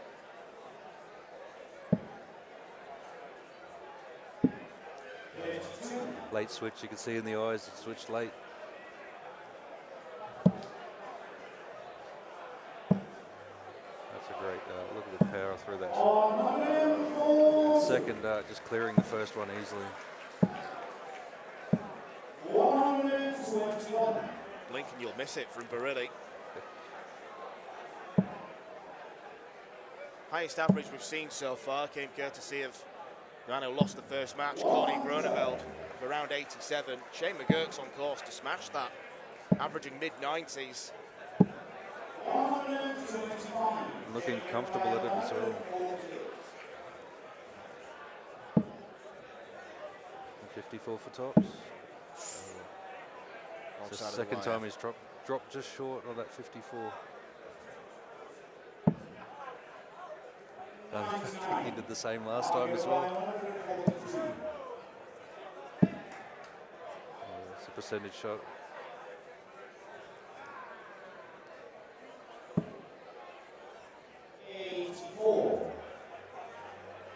Junior by 49. 32 seems his route, so 17 for 32.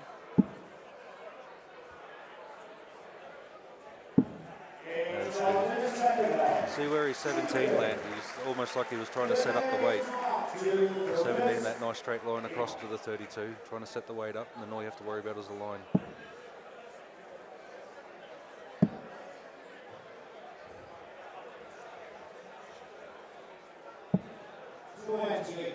I almost think Barilli needs to throw quickly to achieve the best results. When he's slowing things down, the darts seem to be dragged either left or right. Yeah, it's a bit of an odd one. Like his second shot's a lot faster than his first. But I'm not sure if he's scratching for a rhythm or he's just a little off balance and trying to throw through it. But as you saw with Anka, it could be just a little bit of bad luck and you're getting frustrated. And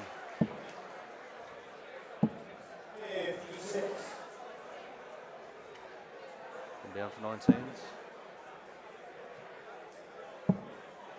Smart play, moving back up. 59. Shane seems to have a very good game with him. Like he knows where his numbers are. He knows how to manage the board. His scoring's on point. His doubles are very solid. You know, his 32s and his tops are good. 45. 40s done straight. That's a beautiful dart. I would have looked at the bull for the last one to leave the 127, but if he was feeling confident for the 140, you can't begrudge confidence, but confidence and percentages is the reason why percentages always come out on top. Yeah. Have to use the board correctly. He's already hit 130. He was looking for a 147 checkout. Fortunately, it eludes him. To win in style then, Shane McGurk wants 140. The Rob Cross route, double 16. That's wonderfully done from Shane McGurk. And the Irishman has laid down a proper marker at Lakeside this year. We knew that he was playing well coming into this. We knew he had high averages in him, and he has hit the highest average of the tournament so far, as well as the highest checkout. For Mark Barilli, it's yet more Lakeside misery for him. 7 defeats in a row. Watch out for this lad. It's the arrow Shane McGurk who's through to round 2. Ladies and gentlemen, a massive round of applause first for Mark Barilli.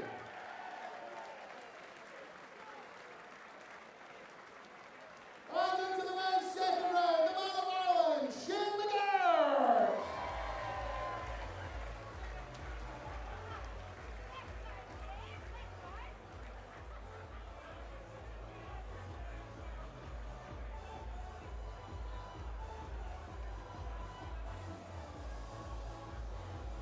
Well, ladies and gentlemen, another quick-fire match means we do have a little break between games again.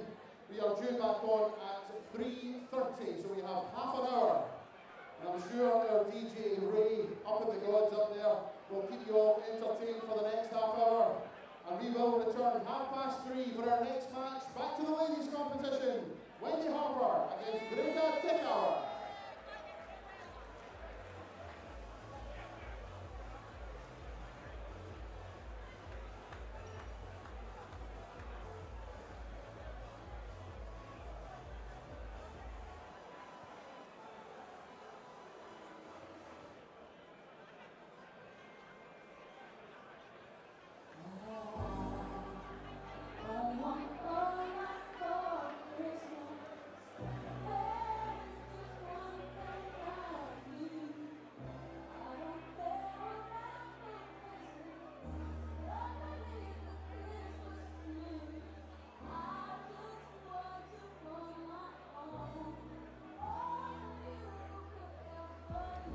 The 46th annual Winmore Fleetwood Memorial Las Vegas Open will be held from January the 17th till the 19th. Sin City welcomes you to come and play in the entertainment capital of the world. Men's and women's champions win places at the 2025 World Championships. The Romanian Darts Festival is held from January the 24th till 26th. Join the party in Bucharest, register to play by Wednesday 22nd of January and kickstart the new WDF ranking season in historical Bucharest. The Toto Dutch Open Darts is held from January the 30th till February the 2nd. Registration is open until January the 15th.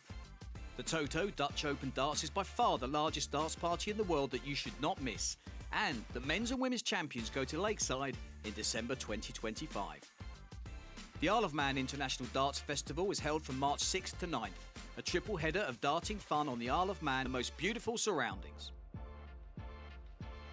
The Swedish Open and Masters takes place from 15th to 17th of August. A popular tournament for many of Europe's best arrowsmiths, the double silver weekend always provides great entertainment. The Latvian Open and Riga Open are held from October 17th to 19th. One of the biggest tournament weekends in the Baltic region is near the end of the 2025 WDF season. An excellent chance to pick up your much-needed points in this silver and bronze weekend. For more information on each of these tournaments, go to the link in the description. A special thanks to our tournament sponsors and partners, Mission, Blaze, Quiff, Great Game, Dart Connect, L-Style and MasterCooler.com.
WDF Lakeside World Championship. And we welcome to the stage the winner of 7 world ranking titles this year, the reigning Kaunas Open, Tallinn Open and Lithuania Open champion from Hungary, Greta Tikauer!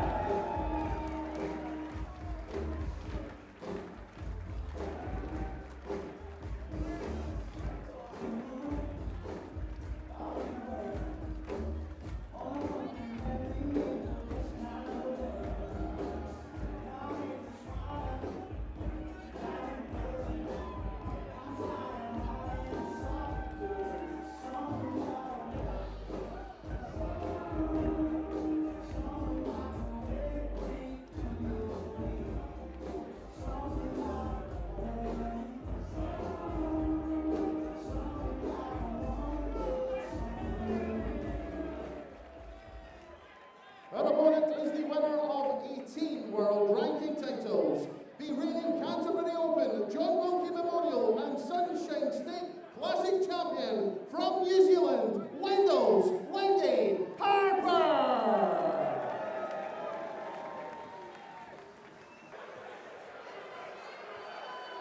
Well, this is a clash of darting generations. A 64-year-old Wendy Harper prepares to take on the 21-year-old Hungarian Greta Tikauer. Both players prolific winners in their regions. Wendy Harper in particular, as our MC Anthony Dundas mentioned, 18 titles won since her very first, only 6 years ago. So she certainly knows how to pick up a title. Not been playing a huge amount, only started picking up darts in the past 10 years or so. Clearly got a knack for it. And she's taking on one of the young guns in the field, Greta Tikauer, making her World Championship debut, continuing the strong representation of Hungary.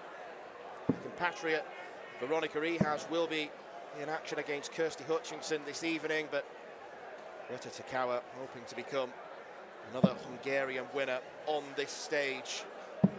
Raymond Smith alongside me in commentary, and I think when the draw was made, it's one that both players will have been happy with and both will feel confident they can get the win. Yeah, absolutely. The European tour is a lot stronger than it is down under, but Wendy's played some of very capable ladies. The Sunshine State Classic, Wendy went through most of the Australian ladies who were, you saw Kim Mitchell here last year, Amanda Locke who's playing this year, so that's a big tournament to win.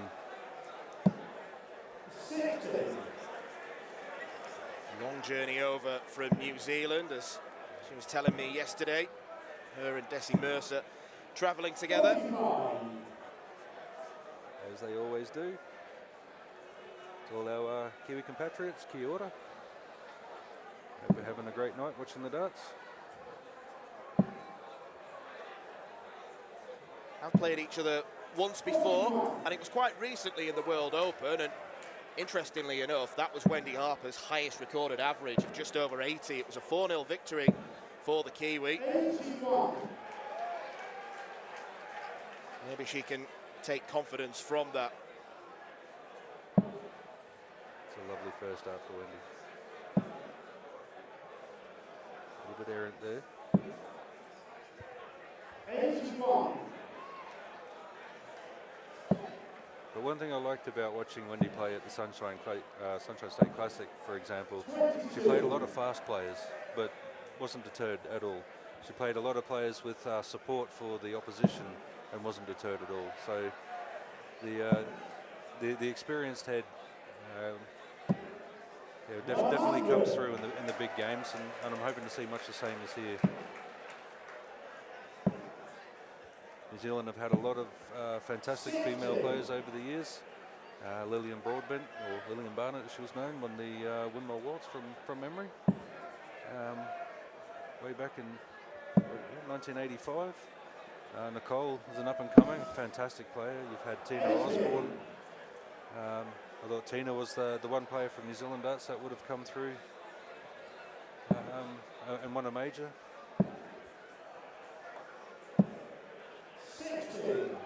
Greta's looking fantastic. fantastic over the ocky line. A little bit light on, a little bit low on the dart, but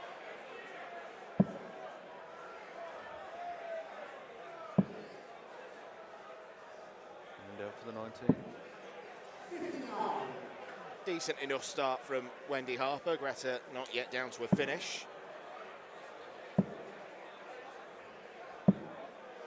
Well, Wendy Harper barely had any chances in her lakeside bow last year. She only had 2 darts at a double.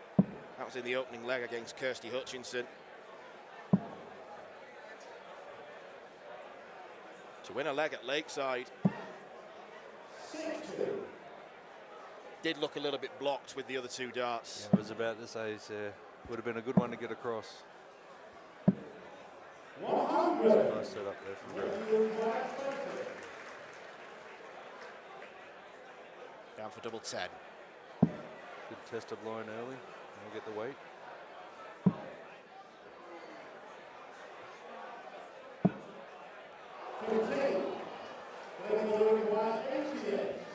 The 20 route, over for 18s. Oh, sorry. 64 to rip. A little bit tight on that one. And Wendy was looking comfortable in this first leg. Nothing comfortable about a finish of 5. Gets the single one.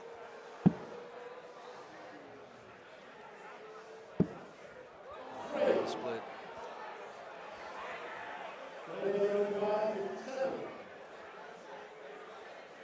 And this would be a steal for Greta. And that leaves 23. Both looking a little bit nervy up there at the moment. See, they're pulling the darts down, so a little bit of tension. Double 8, very nicely done. Well, it's an unorthodox way to check out 57, but it's effective at least. I think they'll be looking at the one, not the way that was pegged. One of the legs gone. Dusted herself off there, come up with a good opener. Forcing Wendy to respond. But again, with that rhythm, throwing nice straight darts. 76 for them. That's a great dart. Wendy's lines should be really nice.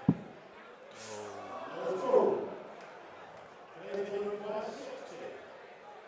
That's a shame because the treble 20 was excellent. Greta looking for tops. Can she use that as a guide? Oh, it's just the wrong side of the wire.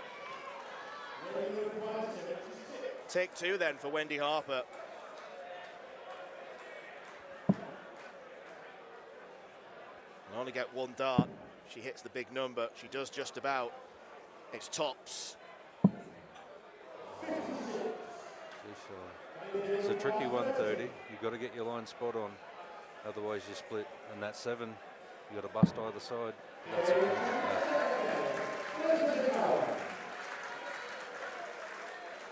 Well, in the first ladies game we had earlier today, we saw some terrific scoring from Jitka Cicerova. The doubling was a bit ropey. It seems to be the opposite with Greta, looking very confident on the outer ring. The thing I like about Greta's game at the moment, she's putting straight darts together, so she's not getting too flustered. Commentator's curse again.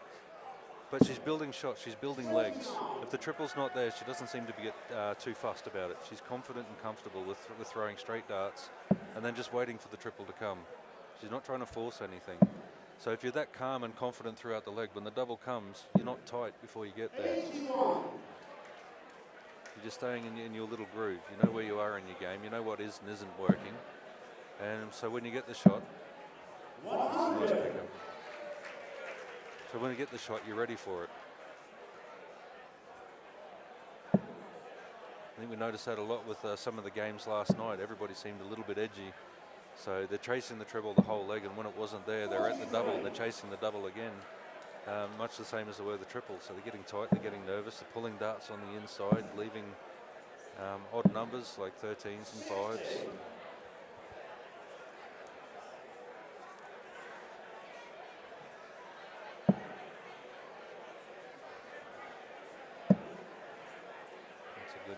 climb that first one.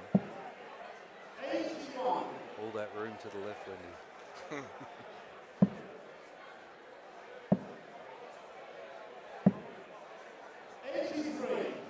Well, she's got a slight advantage in this third leg.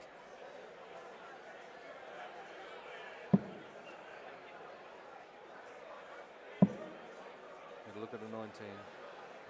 She's going to stay there. Picks off a nice ton. Greta will need to use the 19s here. Smart darts. I was thinking coming down to the 19s on that last dart. But, now Wendy's got an odd shot. She's got to hit the triple first dart. Definitely has to hit it second dart. And she can still do it. That leaves the bullseye. You got to take it. Can't do what Eric Bristow did.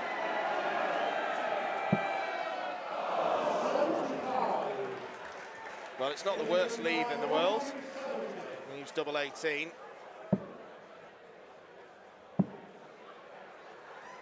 The percentage shot probably would have been to lay up, but Wendy wanted to win her first lakeside leg in style. Every time everyone says, oh, you should lay up, I think about that 138 from Keith Della. Never lay up. That's a She'll feel a lot better about herself now. It's merely a hold of throw, but keeps Greta interested. It's a great set to come back to open up. When you're 2-1 up, you just want to come down in tons.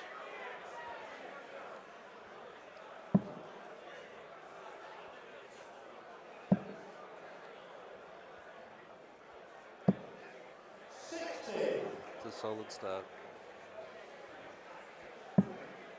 You start off with a ton and your opponent starts 60. You don't want to make a mistake because now you bring it in.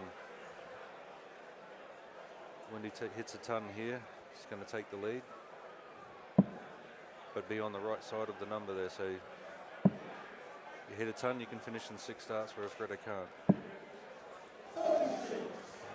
So Wendy's just given the shot back there. Yeah, lateral drift from Wendy Harper. Did make her debut last year as a seeded player. She was number 6 and got given one of the toughest draws, you'd argue, in the form of Kirsty Hutchinson. Been a bit of a reversal of the Kiwis because Nicole Renault is a seed this time, as is Desi Mercer. Wendy coming to play in round 1.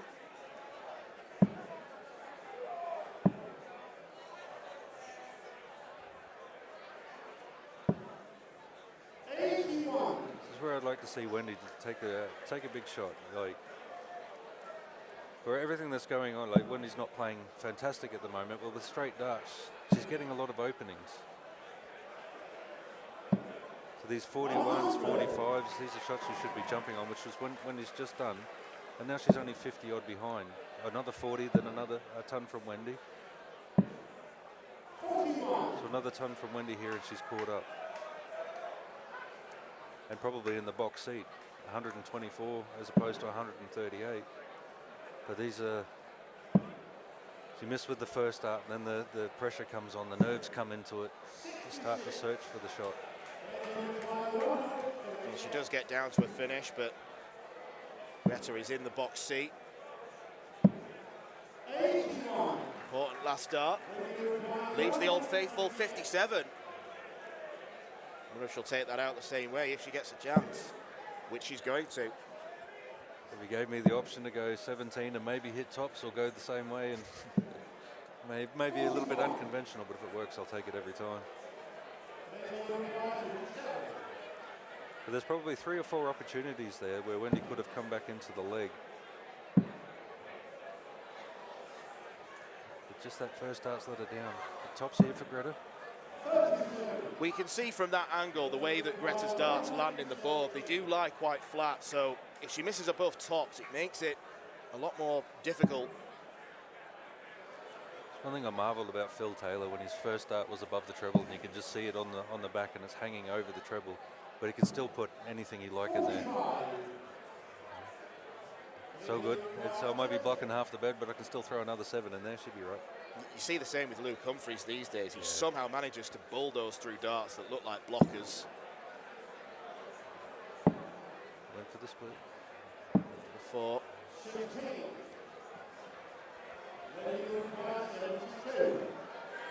Chance now for Wendy Harper, who could have won this set already. She's had darts at the double in all 3 legs so far. So you went 24 to. But there's been plenty of opportunities for Wendy to capitalise in this leg, and this is the opportunity and a must take. And she has 60 for ball. Over to 18s. 72 was kind to her last leg. Greta needs a nice 140 or at least a ton. That's not enough to apply pressure.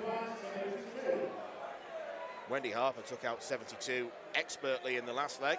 She'll have to do it a different route. Single 16 leaves tops for the opening sets. 52.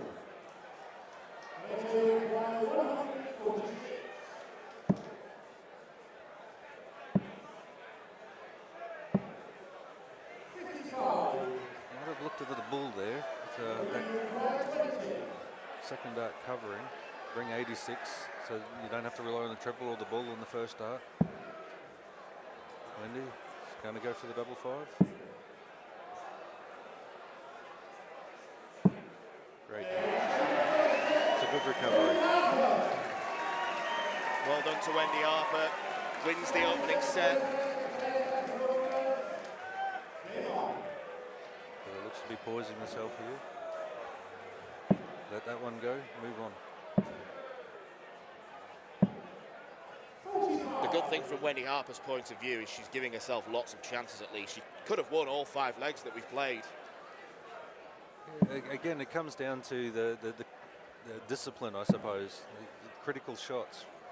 And Greta started off with a ton, and then Wendy went 45, and then Greta's backing it with the 41. It gives Wendy that opportunity. And vice versa as well. It comes down to discipline. It's one thing I like about my game. I do boring better than anyone else in the world. I'll throw 20, 20, 20 all day. Because I don't want to give anyone that opportunity.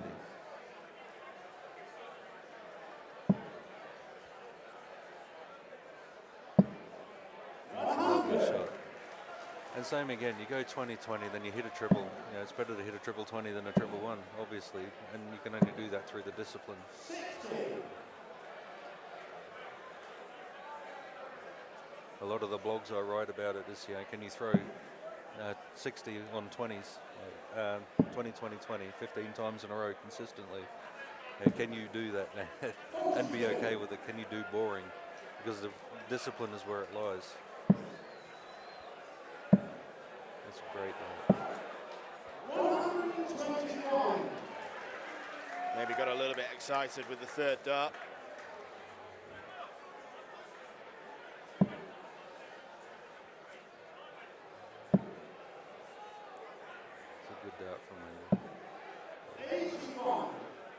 Probably cruelled herself a little bit there. Now we've got to at least have a change in position. And that's the difficult thing about it. When you get into these games, you want to try and keep a rhythm. You want to try and keep a momentum.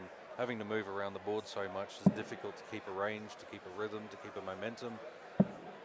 So the 1s and 5s really hurt.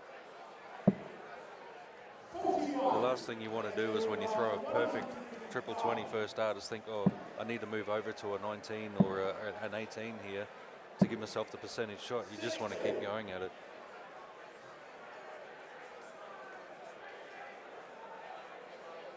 Could have gone down to the 19s with the last dart. 96 numerically higher, but regarded as an easier checkout.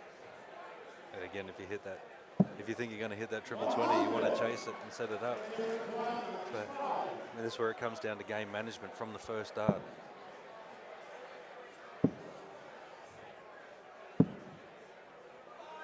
So miscount there.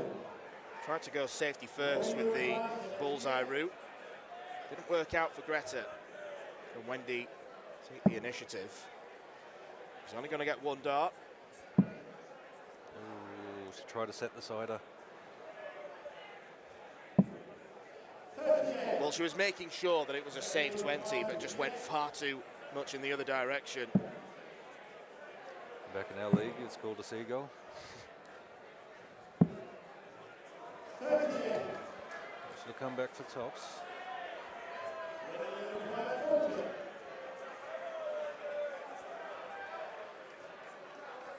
Big dart this. That's a good line. You can use any one of those two.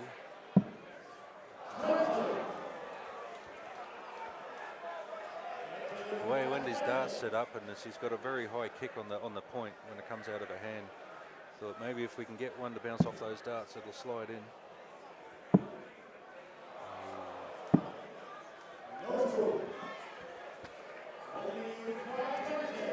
Greta opting to bust rather than go for a very difficult low number double. Back up for double 5. Mountain.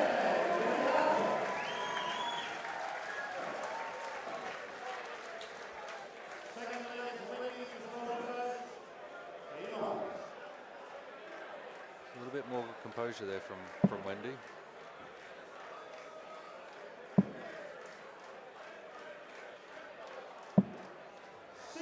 Nice straight darts off the back.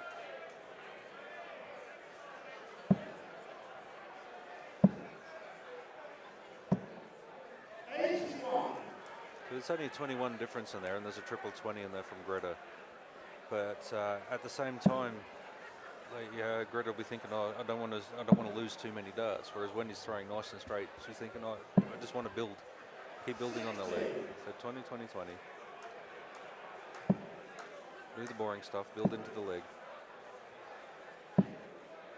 30. So now you have a look at, there's a triple 20 in the first shot from Greta, but after 6 darts, Wendy's in front, just going 20, 20, 20. It's a great pick. 121.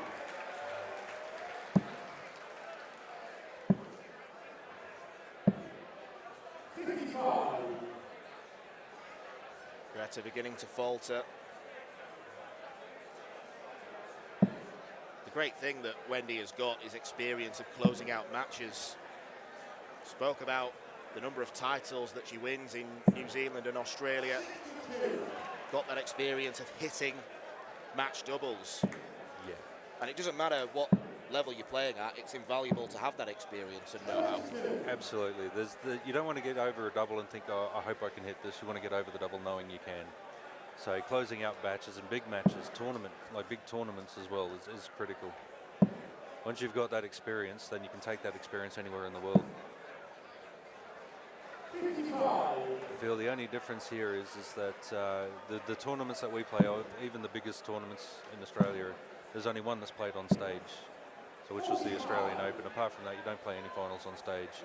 I think Geelong Darts Club now, I'm not too sure how New Zealand go, but stage, it's a completely different game. But if you're standing over the double and you're saying to yourself, "I hope I can hit it," you're probably doing yourself a disservice. Knowing you can hit it, that's where, again, your practice, your discipline.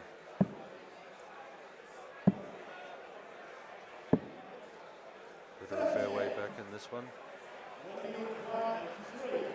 Wendy will play the safe route if she doesn't take the triple, but got to be aggressive at this one. You can't think that you've got time in these ones. You've got to keep pressing the pace.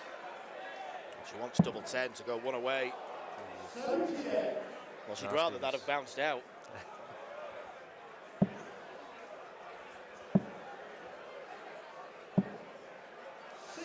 Solid set leading in. If she gets another shot, she'll know that she can back up 3 straight darts, because that's all you need to finish at 170 is 3 straight darts.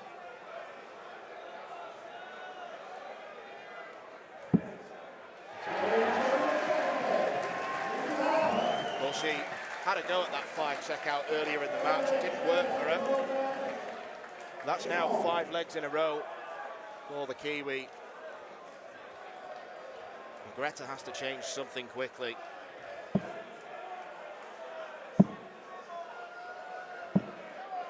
Is that 5?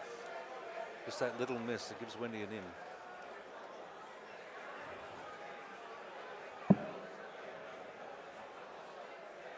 Wendy's coming down for 19s.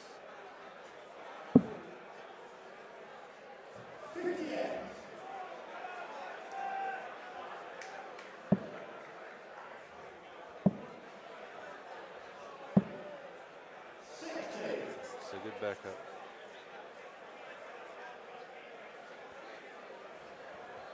This is where we say that 5 hurts your games when you're building up. So 356, you can't finish this in 6 starts. When you're playing in the elite level, you've got to be able to make sure that after your first 6 starts, you're in a position where you can at least get to attack a double after 6.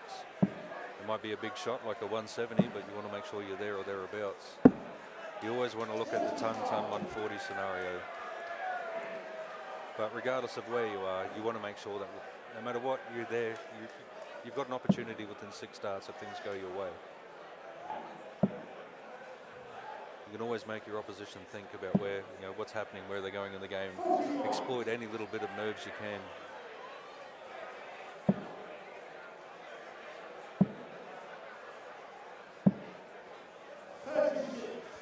Again, Greta's let Wendy in on this one. Treble-less since the first visit in this leg. Wendy not really taking advantage. Straight darts, she's just grinding away. Same as Mark really in the earlier game, just sat in the pocket and waited. And when he got his opportunity, just pulled out that 130. That's all you need to do. But here again, when he throws 3 straight darts, hits the 60. But 3 straight darts brings it back in line with where Greta is, just through grafting away. That's a great shot from Wendy. It is. It leaves a big finish. Maybe a little bit of bull. We're going to start at the bull the next one.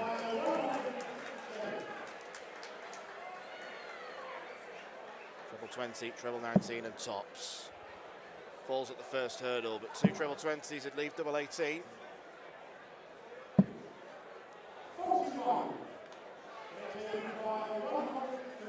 Spreader a little bit to think about. That's a nice start to start. You go the bull or... 65.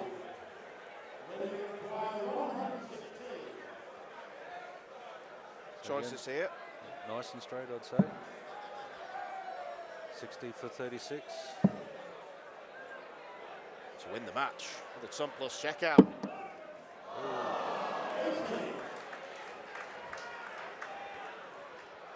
A bit of a quicker dart from Wendy there. Well, hopefully she can retrieve it. Yeah. I remember having a similar issue against Davy Van Balen. My flights kept falling off. It drove me mental when I played him, and I couldn't find the flights. And I went down on that little gap there. 31. To seal her place in round 2. And a meeting with her compatriot, Nicole Renault. Taking her time. Hit double 9 in the first set. Split. That's the danger with 36. I try to avoid leaving 36 as much as I can. Greta's chosen to leave it, and she hits it. Well, that stopped the rot at least. 5 legs in a row were won by Wendy Harper, but Greta Takawa is digging in. Yeah. Just need a break here, and then she's on throw to take the set back and square the game. When he's having other ideas.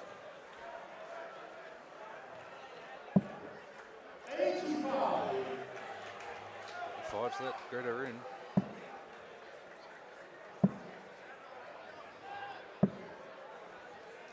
It's a good set.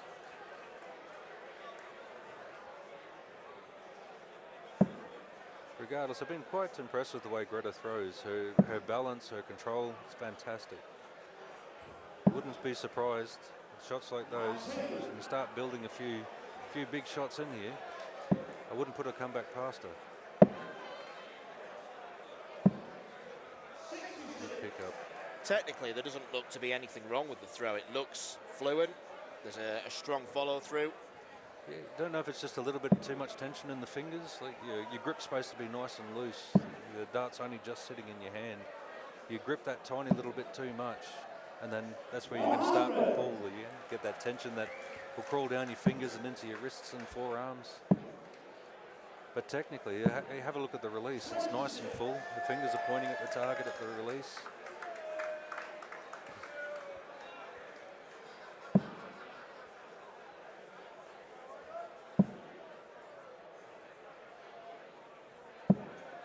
It's a nice set there. Straight darts, keeps her over 100 in front. So you're making Greta chase. But when you're 2-1 down, one set down, and Wendy's throwing, or potentially going to be throwing for the match soon, it builds a lot of pressure on Greta. This is where your discipline needs to come, and this is where your practice will start to shine. Where are you these pressure moments? How's your default state? How's what you practice for? How's it all working? That's a great set. Wendy's got 6 darts here from 137. But Greta's on a good number. 10, 140, 180, it all leaves a good finish. 3-7 would have been a good way to end, but Wendy Harper with a perfect setup shot. Greta can only put on some thinking music here. And that's a good shot. When you just got to make sure of the first dart, get a nice throw on it, be confident, push through the eye line. There's the switch.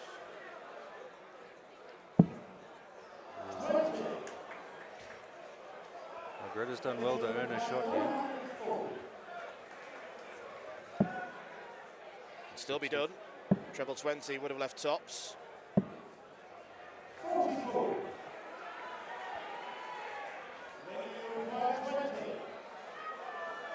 Taking the time, getting composed.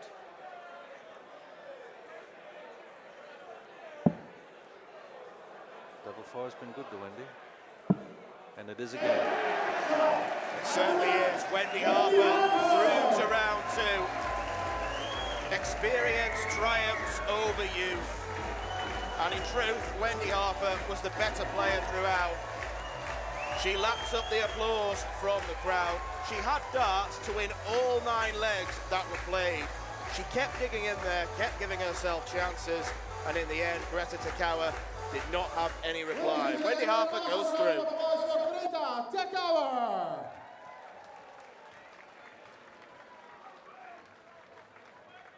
And into the second round, New Zealand's Wendy Harper!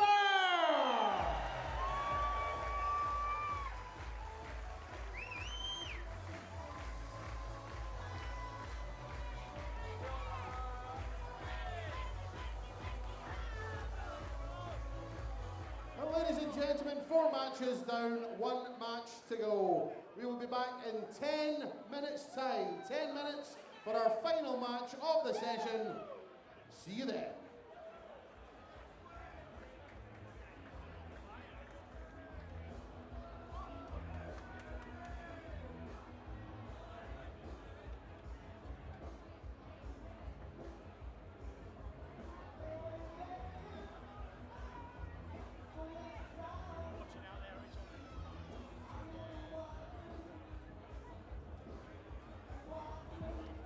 The 46th annual Winmore Fleetwood Memorial Las Vegas Open will be held from January the 17th till the 19th. Sin City welcomes you to come and play in the entertainment capital of the world. Men's and women's champions win places at the 2025 World Championships. The Romanian Darts Festival is held from January the 24th till 26th. Join the party in Bucharest. Register to play by Wednesday 22nd of January and kickstart the new WDF ranking season in historical Bucharest. The Toto Dutch Open Darts is held from January the 30th till February the 2nd. Registration is open until January the 15th. The Toto Dutch Open Darts is by far the largest darts party in the world that you should not miss. And the men's and women's champions go to Lakeside in December 2025. The Isle of Man International Darts Festival is held from March 6th to 9th, a triple header of darting fun on the Isle of Man in the most beautiful surroundings. The Swedish Open and Masters takes place from 15th to 17th of August, a popular tournament for many of Europe's best arrowsmiths. The double silver weekend always provides great entertainment. The Latvian Open and Riga Open are held from October 17th to 19th. One of the biggest tournament weekends in the Baltic region is near the end of the 2025 WDF season. An excellent chance to pick up your much-needed points in this silver and bronze weekend. For more information on each of these tournaments, go to the link in the description. A special thanks to our tournament sponsors and partners, Mission, Blaze, Quiff, Great Game, Dart Connect, L-Style and MasterCooler.com.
WDF Lakeside World Championship. This is the home of World Darts. This is Lakeside! We welcome to the stage the former Torshallen Open champion, the reigning Estonia Open and Nordic Cup Open champion, from Sweden, Lion King, Björn Leon!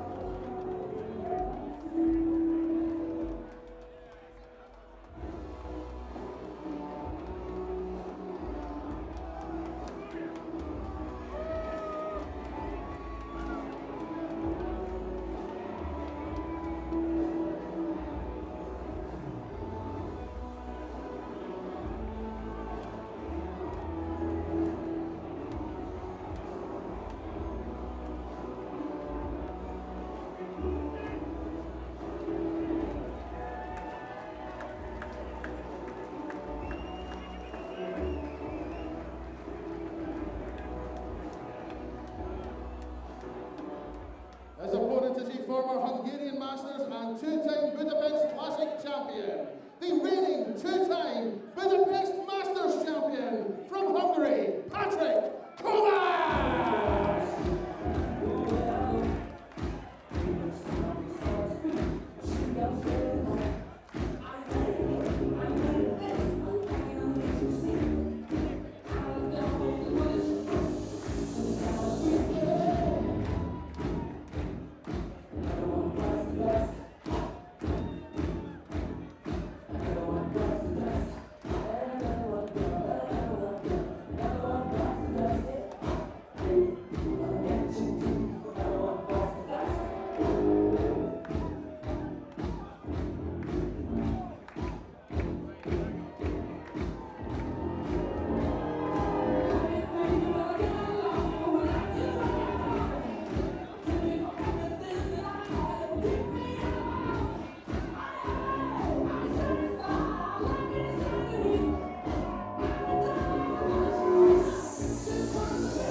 Well, it's not necessarily the most positive walk-on music from Patrick Kovacs, unless that's the message he's sending to the man in your picture, Björn Leon.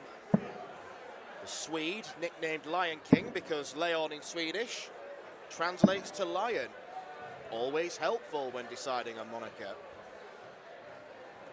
Winner in the Scandinavian region, in Estonia and the Faroe Islands. Sweden, a nation that has produced many good dart players over the years, and we've got a couple more in the draw in the form of Edwin Torbjornsson and last year's semi-finalist Dennis Nilsson. He's coming up against Patrick Kovacs, who's had much success in his homeland, winner of 5 titles in Hungary, returning to Lakeside after a disappointing first-round exit last year at the hands of Jim Widmeyer. Hungary is a nation that is looking for that breakout start, and Patrick is hoping to be that. He was hoping to be the first Hungarian to win on the European Tour. That didn't come to pass. Nando Mayo took that honour. But Patrick Kovacs is a very capable player on his day, Andrew Sinclair, and he'll be hoping for a decent run here this week.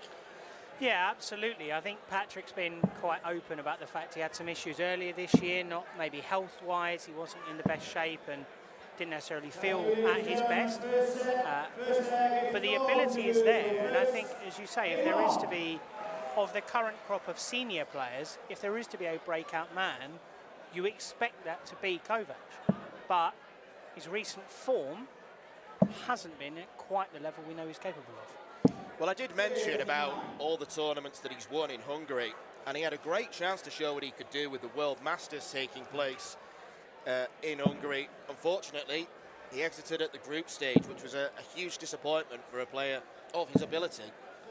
Yeah, it just didn't quite work for him, and you know, the same was true for a number of the other Hungarian players, but it just didn't quite work for him that weekend, and I think he was particularly frustrated, but already knew that he was going to be here by virtue of being in the top 2 in the East Europe region, coming second to Benjamin Pratnam, who we'll see in the week. But yeah, he'll want to make amends for also how it went here last year against Jim, where he was in a convincing position a lot of the time in that game and just couldn't quite get over the line and ultimately got punished by a resurgent Widmeyer. It was an 82 average that he threw against Widmeyer last year.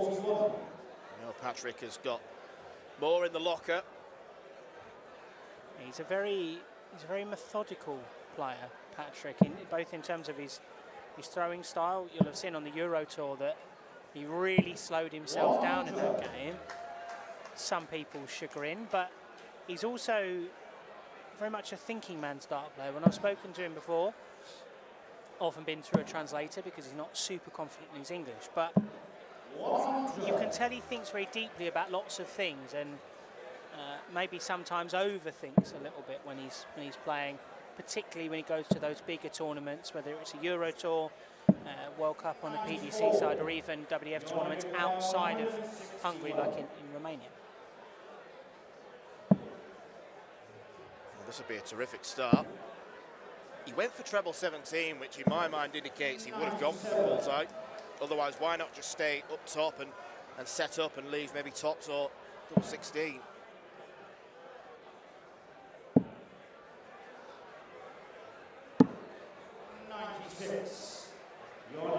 Puts a bit of pressure on this 64.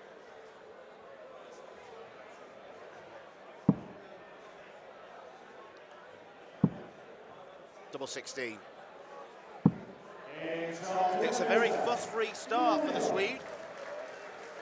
Yeah, Bjorn's a very solid player. Not particularly flashy, not always going to blow you away, but he's very capable. Won those 2 titles on the WDF Tour earlier this year, and in the tournaments in Latvia, the last ones in North Europe before the cut-off, he ended up running into Darius Labanauskas and gave Darius a real good game. So, you know, Bjorn is very capable, and I think my only concern with him was just playing here today and qualifying for Lakeside was a goal he set himself 2 years ago. That was why he went to the Faroe Islands early 2023, won the title there, believed he could get there, was in a very close battle with Jan McIntosh from the Faroes to get here. Bjorn ended up getting that spot. This is a childhood dream realised for him that's taken on more significance because of how well Dennis did last year. My only concern was, how is he going to take to the occasion? Is he going to get overawed or put too much pressure on himself? But so far, he's done what every good player should do, is just play your own game. And Bjorn's not the fastest, so probably works quite well with the fact Patrick is also on the slower side. Yeah, I always imagine that players want to play others who are of a similar pace. If you're a slow player, you want another slow player.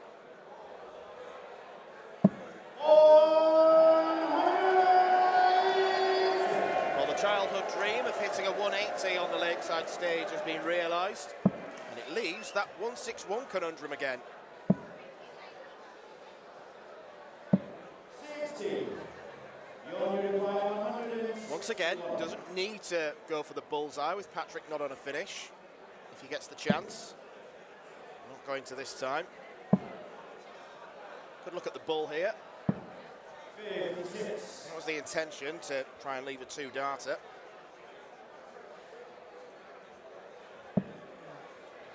I think with Bjorn, he's very effective in that he will just constantly find sort of one treble per visit and keep himself ticking over and create what, I know Ray's been talking a lot about cricket to you on commentary, create what on cricket you would refer to as a bit of scoreboard pressure, right, where if he's constantly chipping away at you, you then have to find something, and then maybe you start reaching, a bit of shoulder creeps into it. So, you know, he's not going to be a pushover for Kovac. That certainly wasn't going to be what he thought when the draw came out, and so far he's looked much more comfortable up on that stage.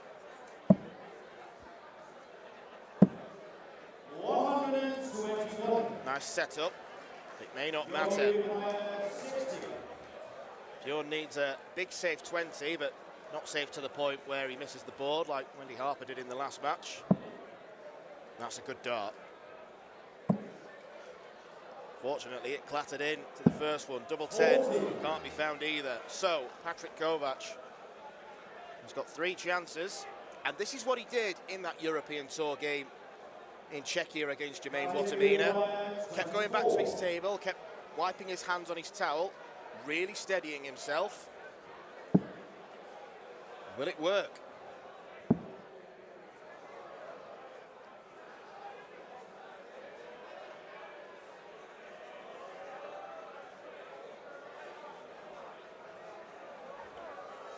I don't know if he's feeling the chills. I mean, it's not cold in the arena. No, certainly not. And I think I spoke to you before this game started. I had a quick word with Wendy Harper after her game, and she'd certainly felt how warm it was up on that stage and the effect it had on her. So, yeah, I think there's a... don't like to use the word gamesmanship, but there is an element of that in Patrick's game.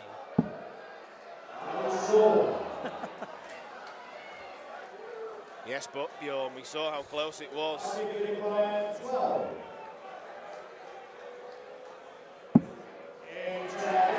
Sneaks it in the bottom corner. And Patrick Kovac levels the first set up. I think it's worth mentioning, you mentioned the World Masters earlier. Great job that the Hungarian Federation did, taking that iconic tournament to a new country for the first time. They had support from the Hungarian government to do that because of the work that Hungary do for youth players and all that kind of thing. So really great stuff from them earlier this year. Really great tournament for not just the Hungarian players, but all the 300 men, 200 women. I think there's 900 plus players in total that were able to compete for those titles. And we'll see 3 of the 4 World Masters winners in action here this week. So great job to them, and obviously Patrick. Seen Greta already, but Patrick is one of their main hopes for progressing the sport even further. As there was last year, there's a big squadron of Hungarians taking part. They all arrived the other day in their special Hungary emblazoned jackets. Yeah, the third of the senior players, Veronica Rehash, playing tonight. And then, yeah, their latest youth prospect, Balázs Soták, part of the Mission Academy. Daryl Fitton's told me lots of good things about Balázs. He's got very high hopes for him. Still just 14, so interesting to see what he can do in the Boys World Championship when that gets underway on Thursday afternoon. Yeah, he won the boys tournament at the Dutch Open earlier this year.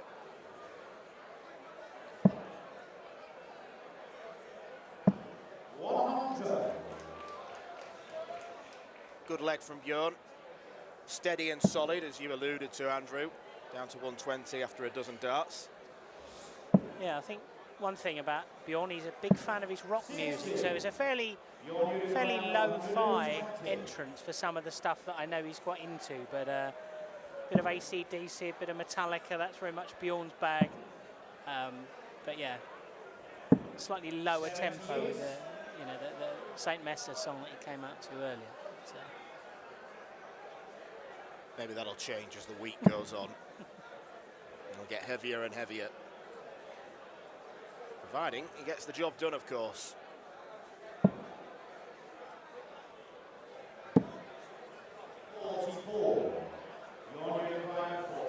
Patrick's struggling here. Bjorn's got at least 6 darts to tidy this up. Just in the single 10. And that's right in double 16. I heard you and Raymond speaking about this earlier in Mark Barilli's game. I do wonder with Patrick whether he's got to the point where it's going to prove me wrong what I was about to say here, which is always good. I do wonder whether where he has got noticeably slower, it's actually at the point of being somewhat of a hindrance to him sometimes. And if he ticked up the pace just a little bit, same with Barilli earlier, he might find a little bit more fluidity from visit to visit. Yeah, he's not playing his natural game. And not doing that is going to give you problems because it means you're thinking, and you shouldn't overthink in darts. It's like players who change the grip or change the darts throughout. Obviously, the likes of Luke Littler and Peter Wright do that, but they're special elite talents in the sport. Patrick just needs to get back to doing what he does best. He has made a brighter start in this leg, to be fair to him, and he does look to be getting a little bit quicker than he was in those first few legs. But I think it's when he gets down to the finishes is when he's taken a lot of time. And again, I'm not sure that it's the right approach for him in terms of playing to the best level that he's definitely capable of.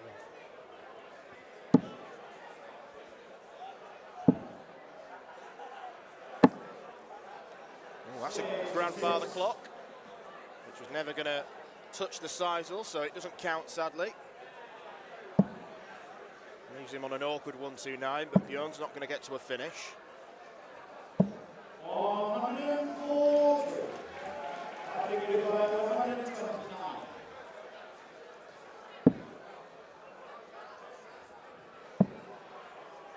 Is he going for it? Oh, he did. 98. Maybe questionable board management. Depends what Leon can get with this visit. He's going to leave it very handy indeed. 135. Lovely setup from Bjorn. And for Patrick now, a potentially awkward 31. A case of you botched it, you fix it. Make sure you do, Patrick. Got to hit the big number. He's done that bit. Double 8. Double 4. 27. No poor darts. Your unicorn 40. Bjorn looking to win the first set. Now it's his turn to steady himself. Double 10.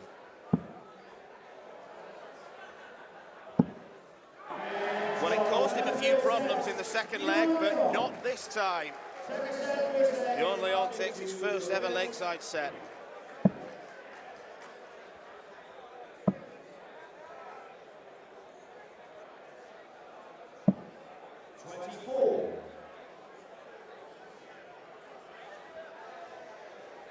The only concern I would have had for Bjorn coming into this game is his lack of recent match practice, because since he won the Nordic Cup, that was back in May, he's only played WDF tournaments, have been in Latvia that weekend in October.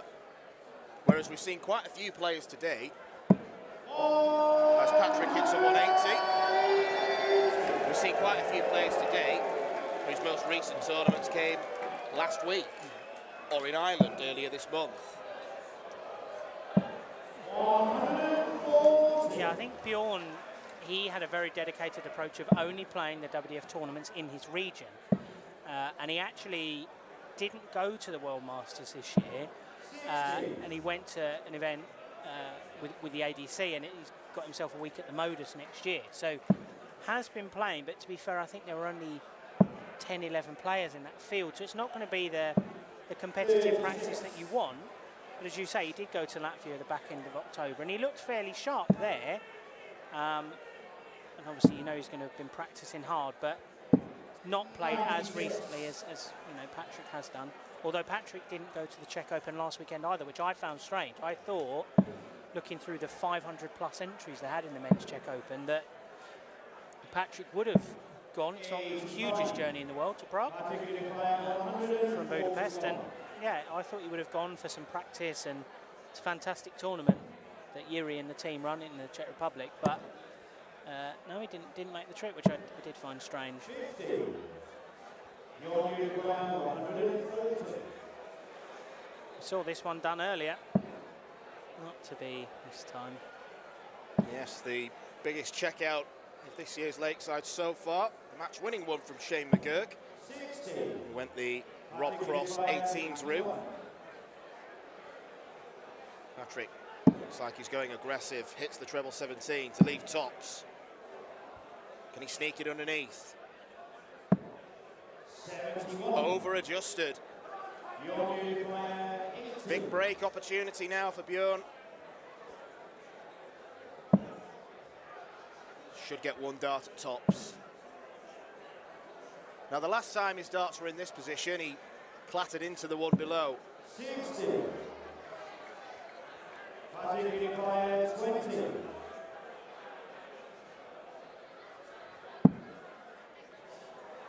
Great guide. Oh, that's made it awkward. Yeah, now I don't blame him for going back to the table, because I don't know what he's going to do there.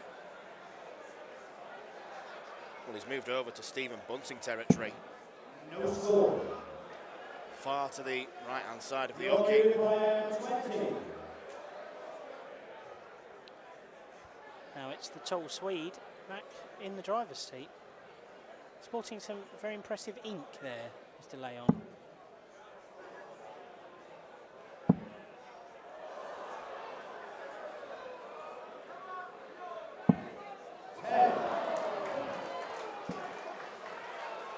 Double 10, not the friend of either player.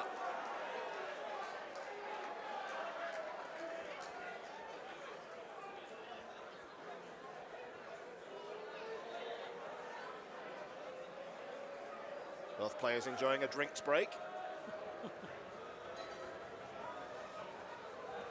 Category player 20. He's certainly not going to be hurried, is he, Patrick Kovac? He does things at his own pace.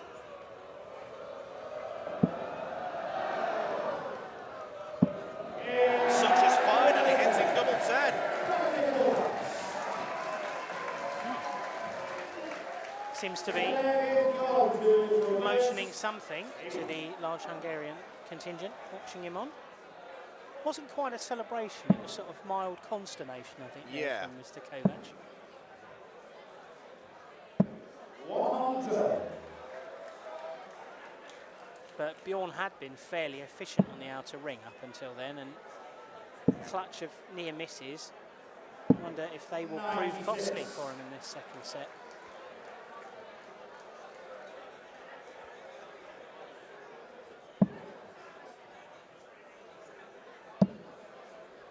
I mean, there is a real boom going on for Swedish darts at the moment. A number of very talented young players coming through, like Anton Ostlund, Victor Tingstrom, but of course the Swedish players that are here, Bjorn, Edwin, Dennis, Maud Jansen in the women's, but I mean at the Europe Cup this year they won the teams, the overall, Andreas Harrison and Johan Engström were in the pairs final as well, and Johan's partner, Kirsi Vinnikainen, will be playing later on today, but just a number of incredibly talented Swedes, and of course Jeffrey de Graaf now representing Sweden back on the PDC as well, so they're doing really great stuff over in Sweden, and yeah, obviously big supporters of the WDF system as well.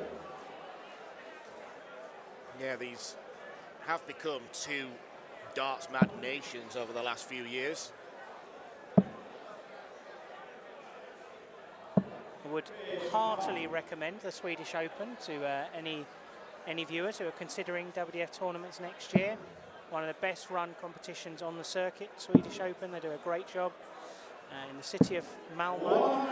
It's just a short train journey from Copenhagen. So yeah, very worthwhile. And now ends the broadcast for the Swedish Tourist Board.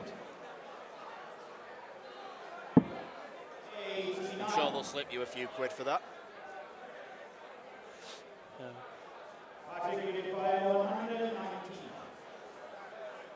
Start on the 19s. 12 or treble. Leaves the bullseye.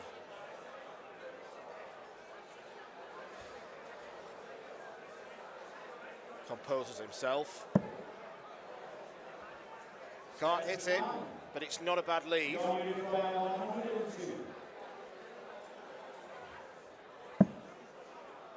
that's killed off. Hopes of 102. Worst possible dart for Bjorn. Single one would have been better because he'd have still had a chance of an outshot.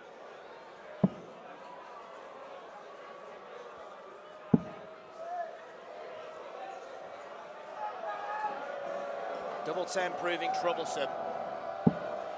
20. Your player 20. Some real frustration there from Patrick. Not just the missed doubles, but walking to the table, talking to himself.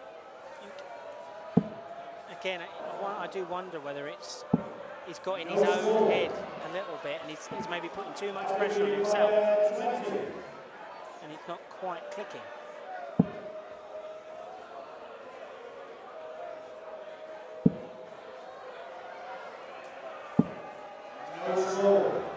Well, I don't know what double 10 has done to either Patrick Kovac or Bjorn Leon. It's almost got a magnetic force field around it.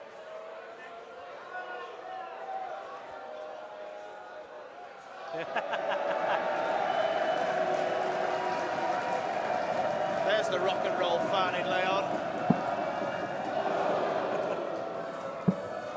All he needed was crowd participation.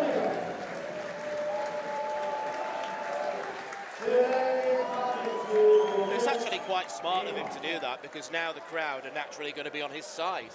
Exactly. I mean, yeah, he's done a good job there, and I mean, we saw how much it affected the players in our final game of yesterday evening.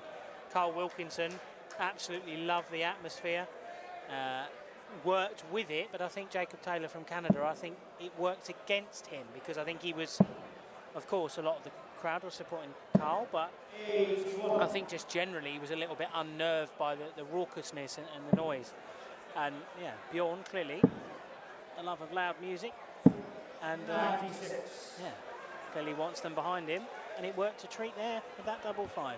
Double 10, we can work on that. Both of them can work on that one. Yeah, I think whoever advances, their practice sessions will be revolving around double 10. 56.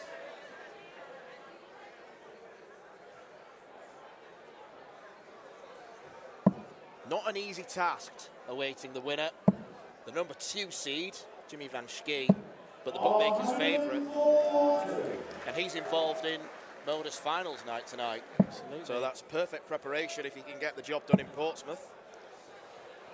Absolutely. I mean, Jimmy, he's very much seen as the man to watch in this competition. A very different speed of throw to both of the men here. Which we spoke earlier about similar styles, similar pacings, how they work up. But I mean, Jimmy is the man to beat. But I certainly don't think, he's the man who's leading right now. I certainly don't think Bjorn's going to be daunted. It's almost like the dart went round a chicane. 56.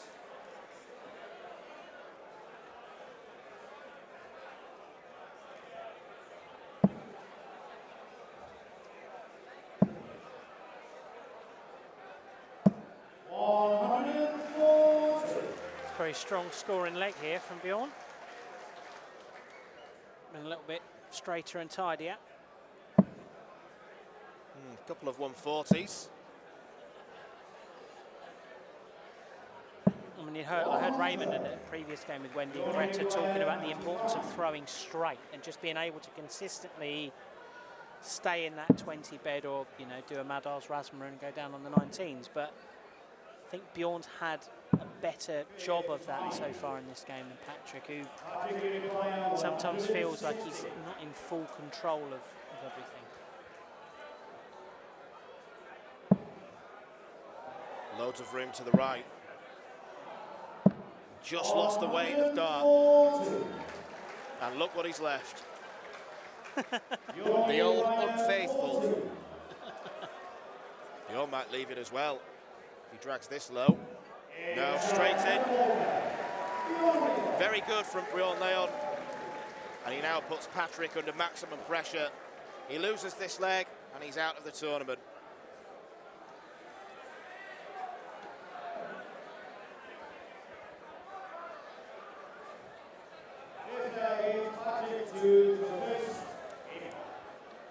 We've seen a couple of these last set deciders so far in this championships.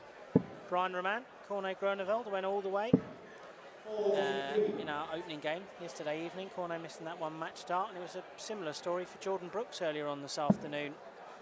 Missed 2 match starts on 85 in the 3rd set, and the Katana, John Matsuda, put him to the sword. 3 legs on the bounce.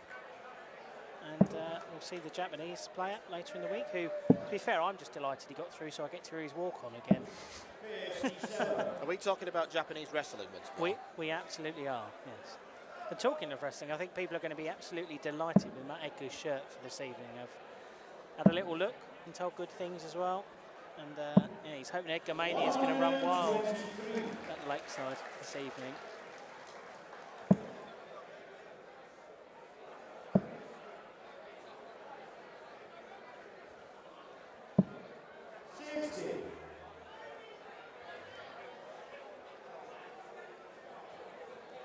Bjorn stolen the darts here in this leg, and that's certainly going to help. 83.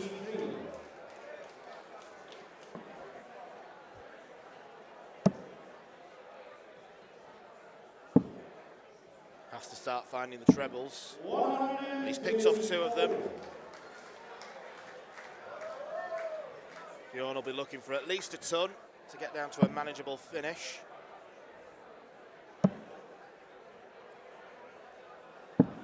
He does get down to a finish. Not an easy one, but it'd be a very flashy way to finish. Bull double 16. That's unfortunate. I think it was going in as well. I think pretty much landed in exactly the same spot as the first one, and that was sadly Patrick's undoing, but a couple of lovely darts there from him. You require 132. To win in spectacular style. Well, there was 2. And there's another 1. 60. And there's another 57. Not bad after all. 130. Saw Matt really take this one out on double 5. If Patrick wants to take it, he'll have to be on the ball. He won't take it at all. 60. You only require 72. These 2 points apart in the last round, and they're 2 points apart again. Tops for the match. And on debut, Bjorn Leon advances into round 2. Huge disappointment on the Lakeside stage, once again for Patrick Kovac. But in truth, Leon deserved to win. He had darts to win every leg of that contest. Patrick Kovac, far too profligate on the outer ring. Double 10 was real trouble for both players, but Leon had enough in his armour to seal the win and to book a tie in round 2 with Jimmy Van Schie. That's it for this afternoon session here at Lakeside, but we're coming back for more in a couple of hours' time, where Matt Edgar will kick off against Jarno Bottenberg. Massive round of applause as he leaves the stage, Patrick Kovac!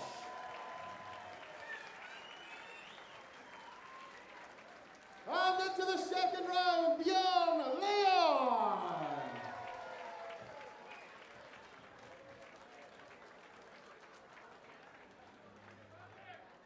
Well, ladies and gentlemen, that does bring session 1 on day 2 to a conclusion. Have you all enjoyed your afternoon? Who's coming back tonight? Fantastic. Well, everyone who does have an all-day session ticket, you're welcome to stay at your tables. Security will be coming round to do a sweep to check all tickets. However, if you do have a ticket for this session only, I'm afraid we must have to ask you to vacate the premises, finish your drinks and head off. Sorry about that. Don't shoot the messenger. Listen, you were warned about booing. Thank you. We've got all day tickets. But yes, ladies and gentlemen, session passes, please make your way out. All day ticket holders, please feel free to stay in your seats. Your tickets will be checked by the security, but you are more than welcome to make use of the bars and the catering. And we will be back for our second session. Very, 7 o'clock, 7:30, 7 o'clock for second session. Also, on the way out, there is one dartboard left for sale. one dartboard for £100, signed by all the players that have played in this session.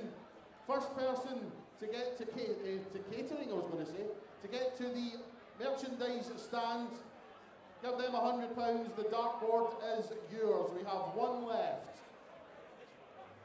This one. There's proof that it's signed, by the way. That's not proof that it's signed. Turn it round. There you go. So yes, if you want to own that dartboard, head down to the merchandise stall. £100 and the board is yours. And we will be back for our evening session at 7 o'clock. Thank you very much. See you then.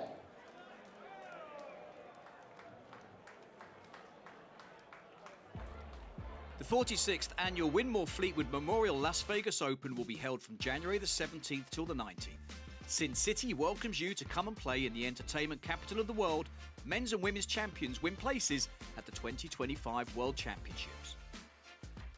The Romanian Darts Festival is held from January the 24th till 26th. Join the party in Bucharest, register to play by Wednesday 22nd of January and kickstart the new WDF ranking season in historical Bucharest.